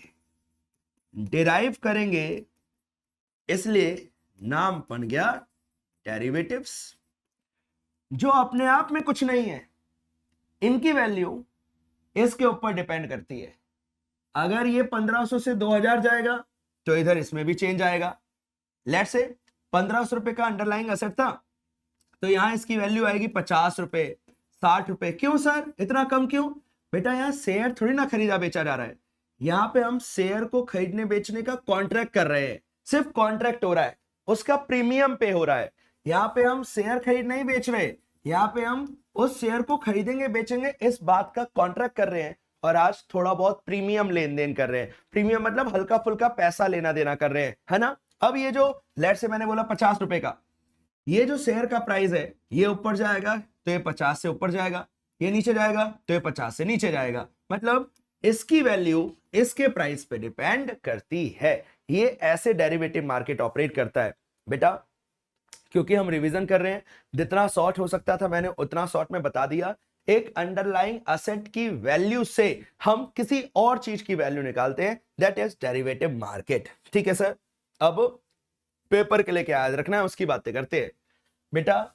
ये वो इंस्ट्रूमेंट है जहां पे फ्यूचर्स, ऑप्शन, स्टॉक मार्केट वाले बच्चों, कॉल पुट, तहलका मचा देने वाली बातें, कॉल ऑप्शंस, पुट ऑप्शंस, सब डेरिवेटिव मार्केट का पार्ट होते हैं। ये लोग अपनी वैल्यू, ये जो डेरिवेटिव मार्केट में इंस्ट्रूमेंट यूज होते हैं ना, इनकी वैल्यू निकलती है किसी अंडरलाइंग एसेट से। हमारे एग्जांपल में अंडरलाइंग एसेट हमने आरआईएल का शेयर ले लिया, ठीक है। लोग डेरिवेटिव मार्केट का यूज करते हैं हेजिंग करने के लिए, और सबसे ज्यादा इसका इस्तेमाल होता है बेटा स्पेकुलेशन करने के लिए, प्रॉफिट कमाने के लिए, लेकिन हो जाता है लॉस। सेबी कहता है 10 में से 9 लोगों को ऑप्शन मार्केट में नुकसान होता है, इतना हैवी नुकसान होता है, लेकिन इस उम्मीद में कि किसी दिन प्रॉफिट होगा, क्योंकि प्रॉफिट बहुत हैवी होते हैं तो इस उम्मीद में लोग पैसा इसमें लगाते हैं। स्पेकुलेशन है बेटा, प्योर स्पेकुलेशन है, ठीक है। अब तो ये हमारा डेरिवेटिव मार्केट का मतलब हुआ। अब हमारे को उसके चारों टाइप्स पढ़ने हैं। तो चार टाइप्स है, फ्यूचर, फॉरवर्ड, ऑप्शन और स्वैप्स। मोर और लेस, बस स्वैप एकदम अलग है, बाकी सब में बातें वैसी ही हैं जैसे आपने पहले पढ़ा है। तो आओ लेट्स स्टार्ट द टॉपिक। कहता है सर फ्यूचर्स सब एक तरीके के कॉन्ट्रैक्ट है। ये तीनों एक तरीके के क्या हैं? ये तीनों एक तरीके के क्या है सर? कॉन्ट्रैक्ट। कॉन्ट्रैक्ट तो लास्ट वाला भी है, बट फ्यूचर एक स्टैंडर्ड कॉन्ट्रैक्ट होते हैं। स्टैंडर्ड है, सबके लिए कॉमन, सबके लिए सेम स्टैंडर्ड, ठीक है। दैट ऑब्लिगेट बायर, ऑब्लिगेट मतलब मैंडेट, मैंडेटरी। यहां पे बायर के लिए मैंडेटरी है कि बायर असेट को परचेज करेगा, शेयर्स को परचेज करेगा। हमारे लिए असेट शेयर का प्राइस है, शेयर है। And seller to sell asset at a predetermined price and date. आज ही डेट डिसाइड हो गई। अगर ये हमारी नॉर्मल क्लास चल रही होती ना बेटा, मैं पूरा आपको डिटेल में दिखाता, बट क्योंकि वन शॉट है, हमें थोड़ा सा स्पीड पे भी फोकस करना है, कम से कम समय में पूरा रिवाइज करवाना है, इसलिए थोड़ा सा प्रैक्टिकल तो नहीं जा पाएंगे, है ना। लेकिन ये है चीजें एकदम मस्त प्रैक्टिकल बेटा। चलो फिर से सुनना। आज डेट डिसाइड हो गई, आज ही प्राइस भी डिसाइड हो गया। आज, टुडे, ये डेट और प्राइस फ्यूचर का है। फ्यूचर में हम आज जो डिसाइड कर लिया उस पे खरीदेंगे और बेचेंगे। बेचना ही है, मैंडेटरी है, मैंडेटरी है, तो इसे फ्यूचर मार्केट कहते हैं। फ्यूचर मार्केट, आज कॉन्ट्रैक्ट कर लिया, काम करेंगे फ्यूचर में। आज हमने आपस में कॉन्ट्रैक्ट कर लिया, फ्यूचर में मैं आपसे फलाना रुपए का फलाना तारीख को शेयर खरीदूंगा। आपने बोला ओके, हमारे बीच में कॉन्ट्रैक्ट हो गया, डन। असल में कॉन्ट्रैक्ट करने के लिए कुछ नहीं करना होता। आज के जमाने में ये जो इतने सारे ब्रोकर हैं, इनकी वेबसाइट पे जाकर या ऐप पे जाकर आप इसे तुरंत कर सकते हो, एक क्लिक से हो सकता है ये, ठीक है। फॉरवर्ड मार्केट में क्या होता है बेटा? यहां पे था स्टैंडर्ड कॉन्ट्रैक्ट, यहां है ओवर द काउंटर मार्केट का मतलब वो हर कोई कर सकता है। इसे छोड़ो, आप जाओ स्टॉक मार्केट पे और यहां आप कस्टमाइज कॉन्ट्रैक्ट कर सकते हो। यहां स्टैंडर्ड था, यहां कस्टमाइज है, कॉन्ट्रैक्ट दोनों में है। कस्टमाइज मतलब मेरे हिसाब से बना हुआ कॉन्ट्रैक्ट है। To sell purchase on future date, सब कुछ सेम है, फ्यूचर में खरीदेंगे बेचेंगे सब कुछ सेम है। बट यहां था स्टैंडर्ड कॉन्ट्रैक्ट, यहां है कस्टमाइज। यहां मेरे हिसाब से प्राइस सेट होगा, मेरे हिसाब से बाकी चीजें सेट होंगी। मतलब it is the same, similar to future contract, but the only difference is in this market the contract is customised, change हो सकता है आपके हिसाब से। तीसरा सबसे तहलकेदार ऑप्शन, यहां खरीदना मैंडेटरी होता है, यहां खरीदने का ऑप्शन होता है, इसलिए उसे ऑप्शन कॉल ऑप्शन कहा जाता है। मार्केट का नाम ही ऑप्शन है बेटा, कॉल ऑप्शन, पुट ऑप्शन। तो कहता है option market where options are traded, यहां ऑप्शन को खरीदा बेचा जाता है। Gives buyer the right but not obligation to buy, मैं खरीद सकता हूं, मैंडेटरी नहीं है। एंड सेलर को बेच सकता है, मैंडेटरी नहीं है। डिसाइड पहले से है सब कुछ, सब कुछ डेट रेट सेट सब कुछ पहले से डिसाइड है। यहां वाले में करना है तो करना है, यहां वाले में ऑप्शन है, कर भी सकते हो नहीं भी कर सकते हो। तो इस वजह से इसका प्राइस इसके प्राइस से आमतौर पे बहुत कम होता है, लेकिन इसमें फ्लक्चुएशन बहुत ज्यादा होती है। तुरंत बहुत ऊंच नीच होता है, तुरंत आप 1000 से 10,000 बना सकते हो, तुरंत 50,000 को 0 रुपए भी कर सकते हो, इतनी फ्लक्चुएशन होती है यहां पे, ठीक है। तो इन दोनों में मैंडेटरी है खरीदना, लेकिन इस वाले में बेटा ऑप्शनल है, ऑप्शन है। मैंने बोला है मैं खरीदूंगा तो जो ही नहीं है मैं खरीदूंगा, प्राइस अच्छा मिलेगा तो मैं खरीदूंगा, अदरवाइज नहीं खरीदूंगा। ये इस मार्केट की खास बात होती है, ऑप्शन मार्केट की। देन लास्ट एकदम अलग है बेटा, स्वैप्स। या तो जहां पार्टी एक्सचेंज करती है फाइनेंशियल इंस्ट्रूमेंट को, एक्सचेंज करती है, स्वैप, ठीक है। यहां पे इंटरेस्ट रेट स्वैप होता है, फिक्स्ड वाले से फ्लोटिंग में जाते हैं। फ्लोटिंग मतलब बेटा फ्लेक्सिबल, फ्लोटिंग मतलब फ्लेक्सिबल रेट ऑफ इंटरेस्ट में जाते हैं, या फ्लेक्सिबल वाले से फ्लोटिंग में जाते हैं।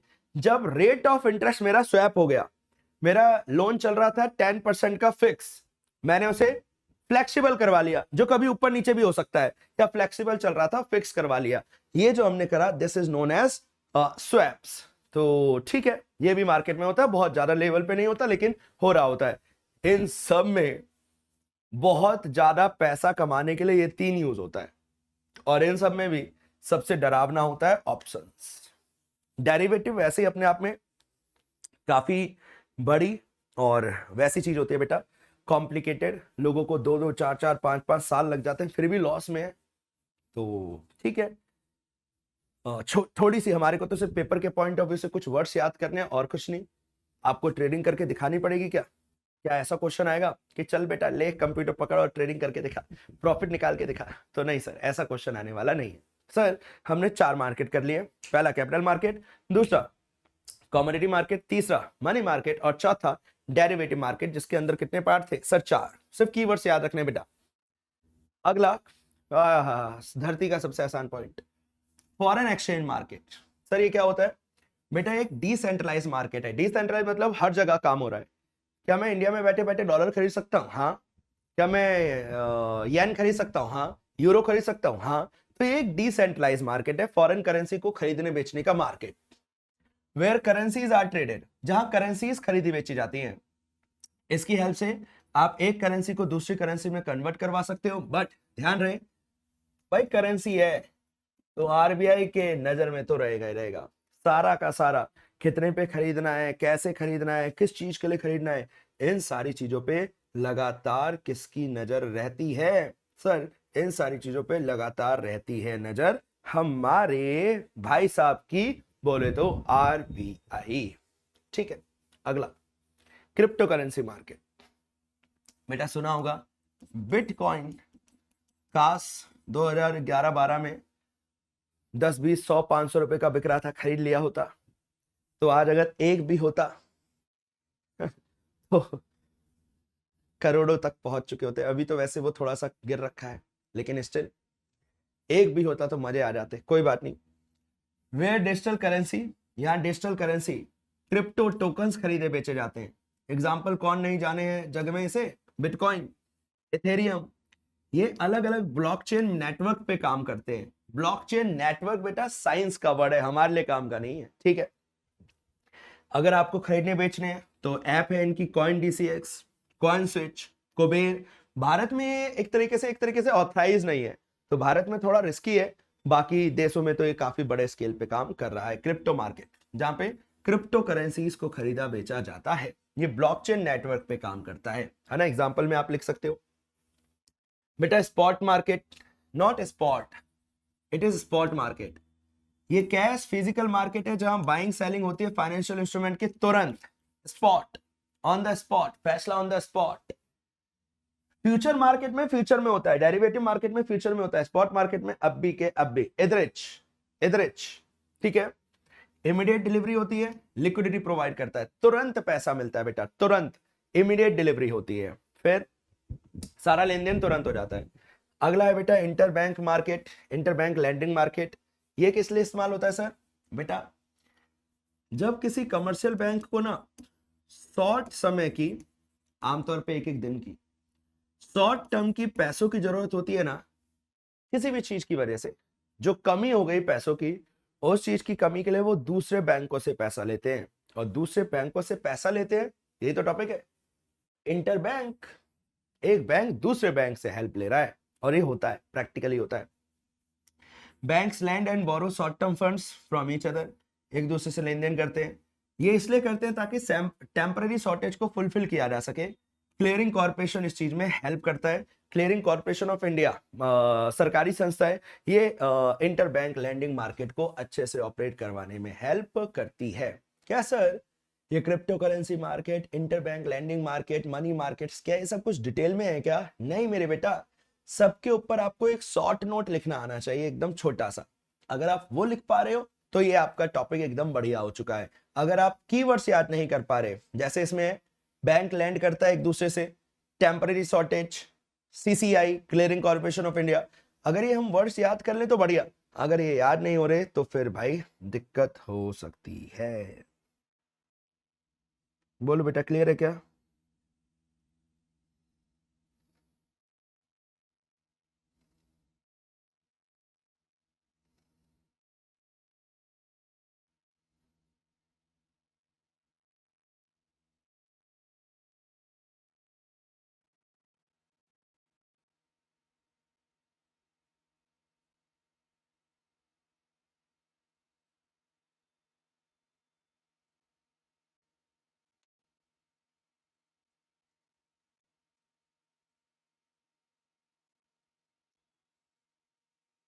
सर आओ आगे बढ़ते बेटा, अगला टॉपिक देखना, यही से करते हैं। फाइनेंशियल सिस्टम, फाइनेंशियल सिस्टम में क्या क्या होता है? इंसान होते हैं, असेट्स होते हैं, पैसा होता है, ये सब कुछ ही तो होता है। ब्रोकर्स होते हैं, ग्रो, जिरोधा, काइट, ये सब कुछ ही तो होते हैं। ये लिखा हुआ है यहाँ पे। फाइनेंशियल सिस्टम के 5 कंपोनेंट। फाइनेंशियल संस्थाएं जहां इन्वेस्टर बायर्स मिलते हैं आपस में, सेविंग्स को मोबिलाइज करवाया जाता है। यहाँ पे सारे इंटरमीडियरीज, नॉन इंटरमीडियरीज, सारे रेगुलेटर, सेबी वगैरह सब होते हैं। ये संस्थाएं हैं। बिना फाइनेंशियल इंस्टीट्यूशन के फाइनेंशियल सिस्टम काम नहीं करेगा। दूसरा, ये थी फाइनेंशियल इंस्टीट्यूशन। अगला है फाइनेंशियल मार्केट, जो हमारा चैप्टर है, जहां पे फाइनेंशियल एसेट्स बनते हैं, ट्रांसफर होते हैं, खरीदे बेचे जाते हैं, पैसे में लेन देन होता है। फिर इसके एग्जांपल है सारे, आपने अभी थोड़ी देर पहले देख लिए थे। फिर इसके बाद फाइनेंशियल इंस्ट्रूमेंट। इंस्ट्रूमेंट मतलब बेटा शेयर्स, डिबेंचर, सिक्योरिटीज, ये सब कुछ खरीदी बेची जाती है। किसी पे डिविडेंड मिलता है, किसी पे इंटरेस्ट मिलता है। अगर फाइनेंशियल इंस्ट्रूमेंट ही नहीं होगा तो फाइनेंशियल सिस्टम काम कैसे करेगा? फाइनेंशियल इंस्टीट्यूशन चाहिए, फाइनेंशियल मार्केट चाहिए, फाइनेंशियल इंस्ट्रूमेंट चाहिए, फिर फाइनेंशियल सर्विस प्रोवाइडर चाहिए, एसेट एंड लायबिलिटी मैनेजमेंट कंपनियां चाहिए। ये लोग इन्वेस्टमेंट को करवाने में हेल्प करते हैं, अपना एक्सपर्टीज देते हैं। ये लोग हमारी हेल्प कर रहे हैं, लाइक क्रेडिट रेटिंग एजेंसियां और भी बहुत सारे लोग हैं जो सर्विस दे रहे हैं ताकि हमारा इन्वेस्टमेंट अच्छे से हो सके, फाइनेंशियल सिस्टम काम कर सके। और सबसे इंपॉर्टेंट चीज, ये सबसे पहले होना चाहिए था, सर पैसा। सर पैसा नहीं है तो काय बात का तुम्हारा फाइनेंशियल सिस्टम? कहता है मनी चाहिए, मीडियम ऑफ एक्सचेंज होता है, it serve as a store of value. बिना पैसे के क्या तुम्हारे को कुछ मिलने वाला है क्या? नहीं। क्या बिना पैसे के मैं किसी कंपनी का शेयर खरीद पाऊंगा क्या? नहीं। तो बेटा कितना आसान पॉइंट है। सबसे पहले फाइनेंशियल इंस्टीट्यूशन चाहिए, रेगुलेटर वगैरह। फिर फाइनेंशियल मार्केट चाहिए, कैपिटल मार्केट, मनी मार्केट, ये सारे मार्केट। फिर हमारे को फाइनेंशियल इंस्ट्रूमेंट चाहिए सर, शेयर, डिवेंचर, बॉन्ड, जिसपे डिविडेंड इंटरेस्ट मिलता है। फिर चाहिए फाइनेंशियल सर्विस प्रोवाइडर, जो हमारी हेल्प करते हैं चीजें खरीदने बेचने में, है ना। ये प्रोवाइडर्स है, सर्विस देते हैं ताकि मैं अच्छा डिसीजन ले सकूं, मेरा पैसा अच्छी जगह लग सके। एंड पांचवा, पैसा चाहिए, है ना। तो ये 5 चीजें मिलकर बेटा फाइनेंशियल सिस्टम को बनाती हैं। बताओ क्लियर है क्या? हाँ सर। अगर मैं सच बताऊं ना तो शुरुआत में जो आपने टॉपिक पढ़े वो बहुत इंपॉर्टेंट थे। आईएफसीआई भी बहुत इंपॉर्टेंट था, सिडबी भी इंपॉर्टेंट था, इक्विटी, प्रेफरेंस, डिवेंचर्स, ये भी अच्छा टॉपिक था। शुरुआत में फाइनेंशियल मार्केट के फंक्शंस, वो भी बहुत इंपॉर्टेंट था। और अभी जो चल रहा है ये भी बहुत इंपॉर्टेंट था। बोलो ठीक है? Yes sir. चलो जी चलो, let's move on to the next topic. Are you there? Hello hello hello hello. मैं खटखटा रहा हूं, देखो इसे खटखटाओ, स्क्रीन चली जाएगी ना लाइक को, अगर इसे ठक ठक ठक ठक ठक ठकाया तो। चलो ठीक है सर। आईएफसीआई हमने कर लिया है, उसका शॉर्ट में लिखा हुआ है बेटा, मस्त है। आरआरबी पढ़ लेते बेटा एक बार, ओके? Yes sir. क्या होता सी आरआरबी? बेटा आरआरबी होती है रीजनल रूरल बैंक। गांव में ऑपरेट करते हैं सर ये, खास तौर पे डिस्ट्रिक्ट लेवल पे, रूरल डेवलपमेंट, गांव के विकास के लिए इनका मेन काम है। आरआरबीज ग्रामीण बैंक होते हैं बेटा ये, ठीक है। आरआरबीज आरआरबी एक्ट के द्वारा खोले जाते हैं। 26 सितंबर को एक कानून बना था। और बैंकिंग और क्रेडिट फैसिलिटी एग्रीकल्चर के लिए और अदर रूरल सेक्टर के लिए पहुंच जाए। बैंक इतने सारे नहीं है कि गांव में वो हर जगह बैंक ही खुल जाए। शहरों में तो हर जगह है नहीं, 5-5 किलोमीटर जाना होता है। गांव में कहां से होंगे? दूर दूर है, बहुत दूर दूर है, तो वहां आरआरबीज खोले जाते हैं। 5 आरआरबी सेटअप हुए थे 2 अक्टूबर 1975 को, गांधी जयंती वाले दिन। नरसिम्हन कमेटी ने सिफारिश करी थी, इंदिरा गांधी जी के समय की ये बात है कि भाई आरआरबी बनाओ। पहली आरआरबी प्रथम बैंक है, नाम है उसका, मुरादाबाद में इसका हेड ऑफिस है। इन आरआरबीज में 50% कंट्रोल सेंट्रल गवर्नमेंट का होता है, 35% जो बैंक इसकी सहायता करता है उसका होता है, उसे स्पॉन्सरशिप बैंक कहते हैं, और 15% रोल स्टेट गवर्नमेंट का होता है, ठीक है। ये इंडियन शेड्यूल्ड कमर्शियल बैंक्स के साथ मिलकर काम करते हैं। एंड देन फाइनली ये सरकार की अलग अलग जो स्कीम्स होती हैं, मनरेगा तो सिर्फ एक एग्जांपल है, ये सरकार की जो अलग अलग स्कीम्स होती हैं वो गांव में अच्छे से काम कर सकें, इसके लिए इनको बनाया जाता है। मतलब सर बस इतनी सी बात कि आरआरबीज गांव में सरकार की पॉलिसीज अच्छे से लग सके, गांव के लोग भी बैंकिंग फैसिलिटीज का लुत्फ उठा सके, तो उसके लिए आरआरबीज बनाए जाते हैं, है ना। प्योर बैंक खोलना तो हर जगह पॉसिबल नहीं है ना, इसलिए उसकी जगह क्या खोला जाता है सर, उसकी जगह आरआरबीज को सेटअप किया जाता है। बोलो बच्चों, क्लियर है क्या? आई होप इतना क्लियर होगा। चलो आगे शुरू करते हैं। सिर भी हो चुका था, हाँ चलो अगला वर्ड पढ़ते हैं बेटा, कोऑपरेटिव बैंक्स। नाम से क्लियर है ना, कोऑपरेटिव बैंक्स। ये बी या सी कैटेगरी का टॉपिक है, बहुत ज्यादा इंपॉर्टेंट नहीं है, बट सिलेबस में है तो देखना तो पड़ेगा। क्या होते हैं सर ये कोऑपरेटिव बैंक? बेटा एक कोऑपरेटिव प्रिंसिपल्स पे म्यूचुअल बेनिफिट्स, सबका बेनिफिट हो, मिलकर काम करते हैं, मेंबर से पैसा लेते हैं, सरकार से भी पैसा आता है वैसे इन लोगों के पास, और फिर ये अलग अलग चीजों के लिए पैसा देते हैं। ये भी बैंक की तरह ही ऑपरेट करते हैं, शायद आपने अपने एरिया में भी जरूर देखा होगा। तो आओ देखते हैं ध्यान से। कोऑपरेटिव सोसाइटी एक्ट 1904 के तहत ये काम करते हैं। इनका मेन काम होता है थ्रिफ्ट। बेटा थ्रिफ्ट का मतलब होता है सेविंग, एक दूसरे की हेल्प करना, सेल्फ हेल्प, एक दूसरे की हेल्प करते हैं गरीब लोग मिलकर, सारे लोग पैसा कंट्रीब्यूट करते हैं, फिर हेल्प करे जाते हैं एक दूसरे की। और एक और कानून है कोऑपरेटिव सोसाइटी एक्ट 1912। इन सबको यूज करके हमारे कोऑपरेटिव्स काम करते हैं। ये कोऑपरेटिव बहुत तरीके के काम करते हैं, जिसमें से एक काम है इनका कोऑपरेटिव बैंक वाला। कोऑपरेटिव्स आपको उसमें भी मिल जाएंगे, क्या कहते हैं, एग्रीकल्चर से रिलेटेड चीजों में भी मिल जाएंगे, और भी बहुत सारी चीजों में मिल जाएंगे, जिसमें से एक इंपॉर्टेंट चीज होती है हमारे बैंक की तरह भी काम करते हैं। सर इनके 4 टाइप्स है हमारे सिलेबस में, आपके बुक का पार्ट है बेटा।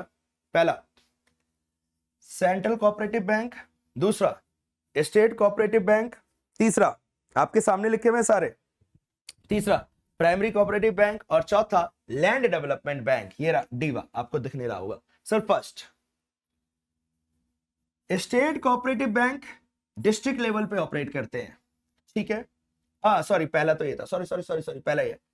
Central cooperative bank district level पे ऑपरेट करते हैं। इनके 2 टाइप्स है, एक कोऑपरेटिव बैंक यूनियन, जहां पे सिर्फ कोऑपरेटिव सोसाइटी ही मेंबर्स बन सकती है।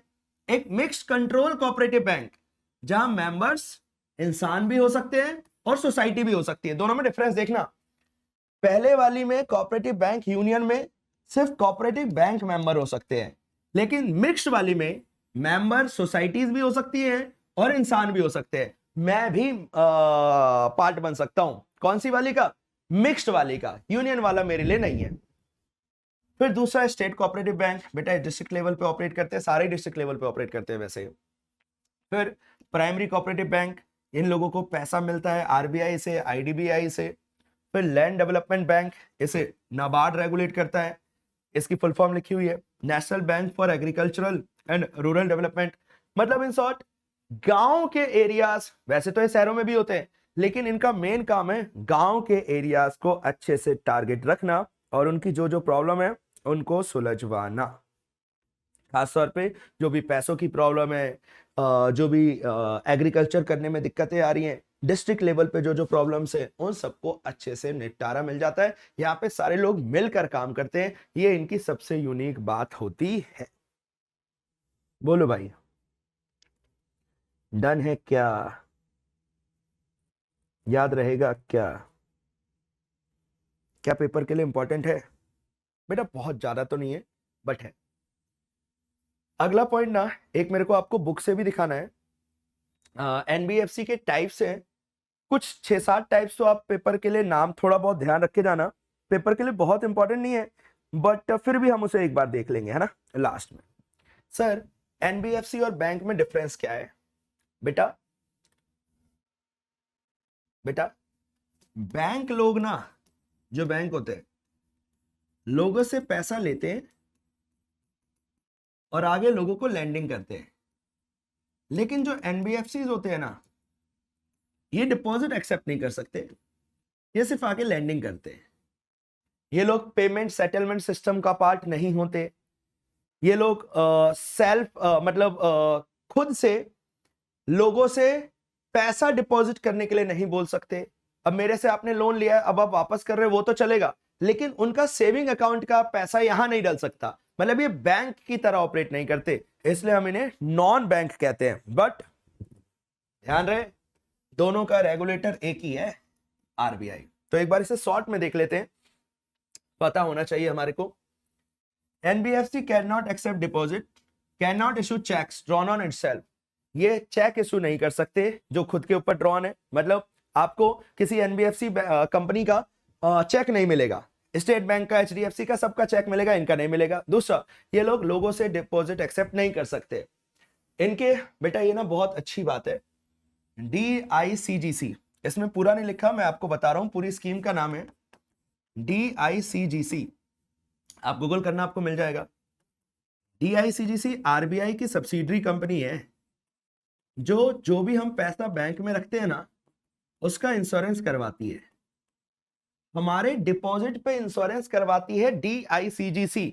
आरबीआई कहता है उसे इंश्योरेंस करवाने के लिए, आरबीआई कहता है। DICGC आरबीआई की एक सब्सिडरी कंपनी है। तो क्योंकि इन्हें डिपॉजिट एक्सेप्ट करना अलाउ नहीं है, तो इनके ऊपर ये स्कीम भी नहीं लगती। ये स्कीम जब भी लगती है जब डिपॉजिट है। अब डिपॉजिट ही नहीं है तो इनको इस वाली स्कीम का कोई बेनिफिट नहीं मिलता। इसके अलावा ये लोग पेमेंट और सेटलमेंट सिस्टम का पार्ट नहीं है। पेमेंट और सेटलमेंट सिस्टम का पार्ट नहीं है मतलब ये लोग IMPS, UPI इन सब में इन्वॉल्व नहीं हो सकते हैं। बस बताओ भाई, क्लियर है क्या?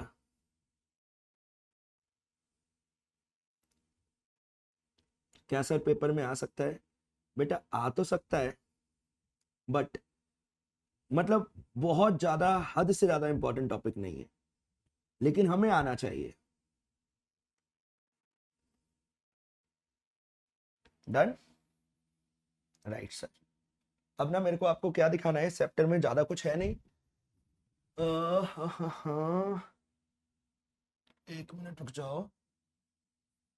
सर सर सर सर बेटा ये हमारी आहा इंस्टीट्यूट की बुक है सर, कितनी बढ़िया है ना।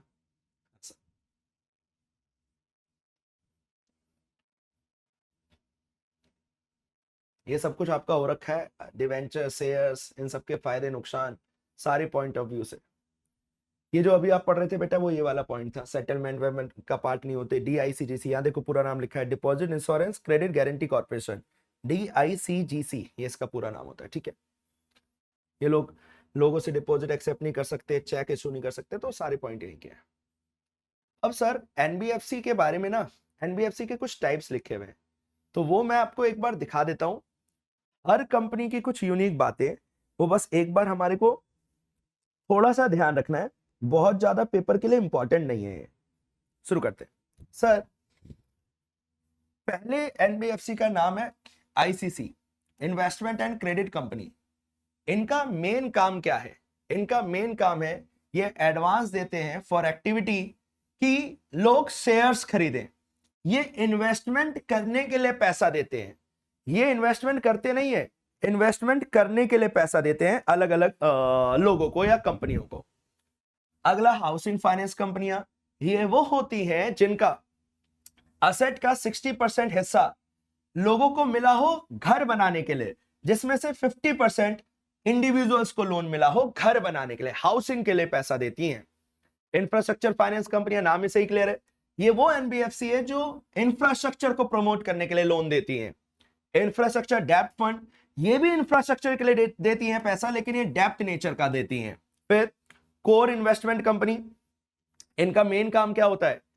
एक ऐसी एनबीएफसी जो किसी कंपनी के शेयर्स खरीदती है और सिक्योरिटीज खरीदती है जिनमें कुछ कंडीशन फुलफिल हो जाए। ठीक है, हमें इनका ध्यान नहीं रखना। फिर माइक्रो फाइनेंस इंस्टीट्यूशन, ये वो एनबीएफसी है जो छोटे बिजनेसेस को सपोर्ट करती हैं, उनको लोन प्रोवाइड करती हैं। फिर एनबीएफसी फैक्टर्स, फैक्टरिंग का काम होता है बेटा मार्केट में, जब लोन दे देते हैं लोन को रिकवर करवाने में फैक्टरिंग का काम आता है, तो एनबीएफसी फैक्टरिंग का काम करते हैं, लोन रिकवरी करवाने में हेल्प करते हैं। देन मॉर्टगेज गारंटी, एनबीएफसी किसी ने लोन लिया है तो उसको गारंटी देने का काम करते हैं। स्टैंड अलोन प्राइमरी डीलर्स, ये गवर्नमेंट की सिक्योरिटी, जी सैक का मतलब है बेटा गवर्नमेंट की सिक्योरिटी को खरीदवाने बिकवाने में हेल्प करते हैं, ये वो एनबीएफसी होती है, एसपीडी। फिर इसके अलावा non operative financial holding company, ये वो एनबीएफसी होती है जो बैंकों के शेयर्स खरीदती है, ठीक है। फिर एनबीएफसी अकाउंट एग्रीगेटर, ये वो होते हैं एनबीएफसी जिनका काम है, क्लॉज एफ के तहत सेक्शन दे रखा है उसे छोड़ो, business of account aggregator means business of providing under a contract the service of retrieving और कलेक्टिंग इंफॉर्मेशन। ध्यान सुनना, मैं बैंक हूं, एनबीएफसी नहीं हूं, मैं बैंक हूं, मुझे ना कोई इंफॉर्मेशन चाहिए अपने कस्टमर से रिलेटेड, तो मैं एक एनबीएफसी को अपॉइंट करूंगा, वो हमारे कस्टमर का डेटा कलेक्ट करके लाएगी। एनबीएफसी कस्टमर का डेटा रिट्रीव करते हैं, कलेक्ट करते हैं, इस वाली एनबीएफसी को हम कहते हैं कौन सी वाली, अकाउंट एग्रीगेटर, जो बैंकों के लिए डेटा कलेक्ट करके लाती हैं, ठीक है। देन इसके अलावा peer to peer lending NBFC, ये एक एनबीएफसी होती है which carries on the business of peer to peer lending, that is acting as a intermediary, दो लोगों को मिलवा देगा लोन लेने देने के लिए, ये सिर्फ प्लेटफॉर्म प्रोवाइड करवाते हैं पीयर टू पीयर लोन लेने और देने के लिए। तो ठीक है, अगर पेपर के पॉइंट ऑफ व्यू से बात करूं बेटा तो क्या काम का है, कुछ 5-6 का नाम याद रखना, जैसे हाउसिंग वाली, पीयर टू पीयर वाली या अकाउंट एग्रीगेटर वाली, उनके मेन काम ध्यान रख लेना, दैट इज इट, और ज्यादा कुछ काम का नहीं है। कोई बोले एनबीएफसी करता क्या है, तो बेटा ये personal loan, home loan, vehicle loan, gold loan, micro loan, credit card की सर्विस, इंश्योरेंस सर्विस सारे देता है, सारी सर्विसेज ये लोग अपने कस्टमर को देते हैं। बताओ जी, डन है क्या, यहां तक क्लियर है? Yes sir. चलो अब क्या बचा हुआ है, आओ मैं दिखा देता हूं, एक मिनट।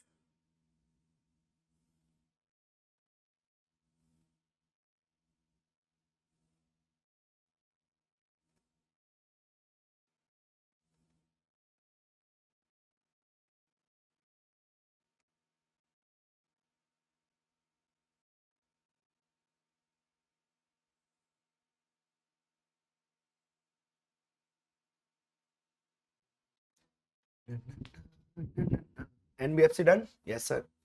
क्वेश्चन आएगा तो अब आप कर सकते हैं। कैपिटल मार्केट के बेसिक्स लिखे हुए, ये सब कुछ हमारा डन है बेटा, शेयर्स, इक्विटी, डिवेंचर्स, इसे आगे ले चलता हूं। अब ना शुरुआत में बेटा आपने एमएसएमई की मीनिंग पढ़ी थी, एमएसएमई को प्रमोट करने के लिए सरकार ने जो स्टेप उठाए हैं ना, वो भी मैं एक बार आपको दिखा देता हूं। डिवेंचर हो चुका है हमारा, हाँ ये रहा बेटा, सरकार ने क्या क्या स्टेप्स उठाए हैं, तो सरकार के स्टेप्स मेरे को आपको दिखाने। उद्यम पोर्टल बता दिया था, यस सर। इसके अलावा सरकार के और भी इनिशिएटिव्स है, सब कुछ यहां लिखा हुआ है। पीएम विश्वकर्मा योजना, पीएम विश्वकर्मा स्कीम, ये भारत सरकार लेकर आई थी ताकि जो हमारे आर्टिसंस हैं, आर्टिस्ट लोग हैं, क्राफ्ट पीपल हैं, जो जिनके अंदर कुछ काम करने की कला है, विश्वकर्मा का वर्ड का मतलब होता है जिसके अंदर किसी चीज के स्किल है, ये उन लोगों को लोन प्रोवाइड करवाते हैं बेटा, ये इनका मेन काम है, ये उन लोगों को लोन देते हैं पीएम विश्वकर्मा स्कीम में जो आर्टिस्ट लोग हैं, ठीक है। फिर प्राइम मिनिस्टर, ये अगली स्कीम का नाम है, ये अलग अलग स्टेप्स हैं एमएसएमई के लिए। Prime minister employment generation program, ये क्रेडिट लिंक सब्सिडी स्कीम है फॉर प्रोवाइडिंग एम्प्लॉयमेंट अपॉर्चुनिटीज, रोजगार प्रोवाइड करने के लिए सरकार की स्कीम है। फिर अगला पब्लिक प्रोक्योरमेंट, ये भी सरकार की स्कीम है एमएसएमई के लिए। पब्लिक प्रोक्योरमेंट पॉलिसी कहती है जितना भी एमएसएमई प्रोडक्शन करेगी, जितना भी एमएसएमई प्रोडक्शन करेगी उसका, एक मिनट बेटा, एक मिनट,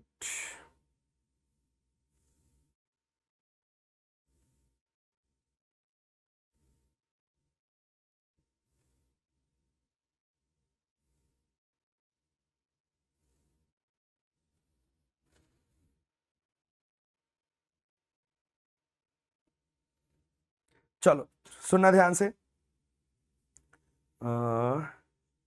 चलो वापस से सुनो।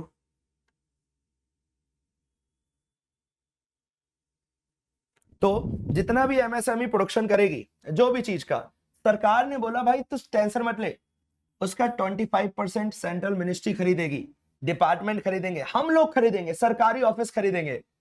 इस 25% में 4% खरीदेंगे उनसे जो SC ST चला रहे हैं, 3% खरीदेंगे उनसे जो वुमेन एंटरप्रेन्योर्स चला रही हैं। इन शॉर्ट, सरकार आपके लिए उद्यम पोर्टल लेकर आई है, सरकार आपके लिए PM विश्वकर्मा स्कीम लेकर आई है, सरकार आपके लिए नेशनल एम्प्लॉयमेंट जनरेशन स्कीम लेकर आई है, सरकार आपके लिए पब्लिक प्रोक्योरमेंट की पॉलिसी लेकर आई है। ये सारी पॉलिसी क्या कर रही है सर? ये सारी पॉलिसी बस एक ही काम कर रही है, बोलो क्या? MSMEs को प्रमोट करवा रही है। ठीक है, नीति आयोग ने भी बोला है कि भाई इनके ऊपर फोकस करो। आपको देखो नीति आयोग ने क्या क्या बोला, आपको फाइनेंशियल सॉल्यूशन मिले, लोन मिले, आपकी टेक्नोलॉजी अच्छी हो ताकि आपका प्रोडक्शन अच्छा हो, आपका रिसर्च एंड डेवलपमेंट में प्रमोशन मिले, आपको आपकी टेस्ट, आपका इंफ्रास्ट्रक्चर अच्छा मिले, आप में स्किल डेवलपमेंट अच्छा हो, सब कुछ सेंट्रलाइज्ड डिजिटल पोर्टल हो, सब एक ही जगह पे हो जाए, सब कुछ MSME की ग्रोथ के लिए। आपको ओवरऑल लगभग 1 पेज का पैराग्राफ लिखना आना चाहिए बेटा कि MSME की ग्रोथ के लिए क्या क्या करना है। बताओ, लिख दोगे क्या? बोलो बोलो बोलो बोलो। MSMEs के लिए क्या क्या करना है? सरकार ने बहुत सारे स्टेप उठाए हैं, तो ठीक है, बड़ा चैप्टर है भाई। और उसके बाद और कुछ नहीं है, और कुछ तो नहीं है, नहीं, ये लास्ट पॉइंट हमारा MSME का ही होता है। उद्यम पोर्टल, विश्वकर्मा योजना, ये हमने पूरी की पूरी लिमिट देख रखी है, और कुछ नहीं है इस चैप्टर में, यही सब कुछ था। एक अच्छा चैप्टर है भाई, बड़ा चैप्टर है, अच्छा चैप्टर है, ठीक ठाक पेपर में आएगा। अच्छे से वन शॉट देखो, अच्छे से पूरे चैप्टर को रिकॉल करो, बार बार देखो, जितनी बार देखोगे उतनी ज्यादा बढ़िया तरीके से बड़े चैप्टरों में स्कोर कर पाओगे। चलो, तो बच्चों बहुत कुछ था इस चैप्टर में, मैं एक बार बता देता हूं। सर MSME इंपॉर्टेंट था, IFCI इंपॉर्टेंट था, इक्विटी, प्रेफरेंस, डिवेंचर सब इंपॉर्टेंट था, कंपोनेंट, फाइनेंशियल मार्केट के कंपोनेंट, फाइनेंशियल सिस्टम के कंपोनेंट, FS लिख देता हूं, फाइनेंशियल मार्केट के फंक्शंस, ये भी इंपॉर्टेंट था, है ना। बैंकिंग के बारे में पढ़ा था, ठीक ठाक इंपॉर्टेंट था। RRB के बारे में पढ़ा, NBFC के बारे में पढ़ा, कोऑपरेटिव सोसाइटीज के बारे में पढ़ा। हर चीज की नॉलेज तो चाहिए, छोड़कर जाना इज नॉट प्रेफरेबल बेटा। कोई भी टॉपिक अगर आप सोच के बैठे हो कि मैं तो ये छोड़ के जाऊंगा पेपर में, तो वो गलत चीज है। आपको पढ़ के पूरा जाना है, आप डिटेल में देखो, किसी टॉपिक को बहुत डिटेल में पढ़ो, करके सब कुछ जाना है ना।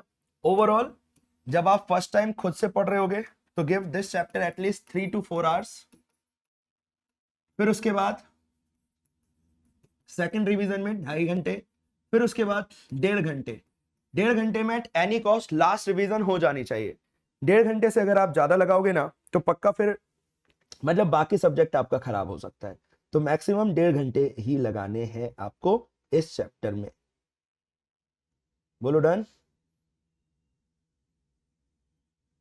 चलो, तो ठीक है बच्चों, आज की क्लास में बस इतना ही, बस इतना ही, बस इतना ही। बहुत कुछ हुआ है आज की क्लास में, ठीक है। मिलेंगे फिर हमारी नेक्स्ट क्लास में, जब तक के लिए अपना अपना ख्याल रखना। Tata, bye bye, take care. नए वन शॉट के साथ मिलेंगे बेटा। हमारा ये अभियान है, हमारी ये एक तरीके से कोशिश है कि भाई हमारा अक्टूबर का पेपर बहुत अच्छा जाए और हम बेहतरीन स्कोर कर सकें। तो उसके लिए बेटा सपोर्ट चाहिए आपको, हमारा हम सबको मिलकर काम करना है। अगर हम में से एक भी बंदा पीछे हट गया तो रिजल्ट खराब हो जाएगा। बोलो डन। ठीक है सर, तो चलो बढ़िया, मिलेंगे नेक्स्ट क्लास में। जब तक के लिए tata, bye bye and thank you so much for joining the class. Bye bye.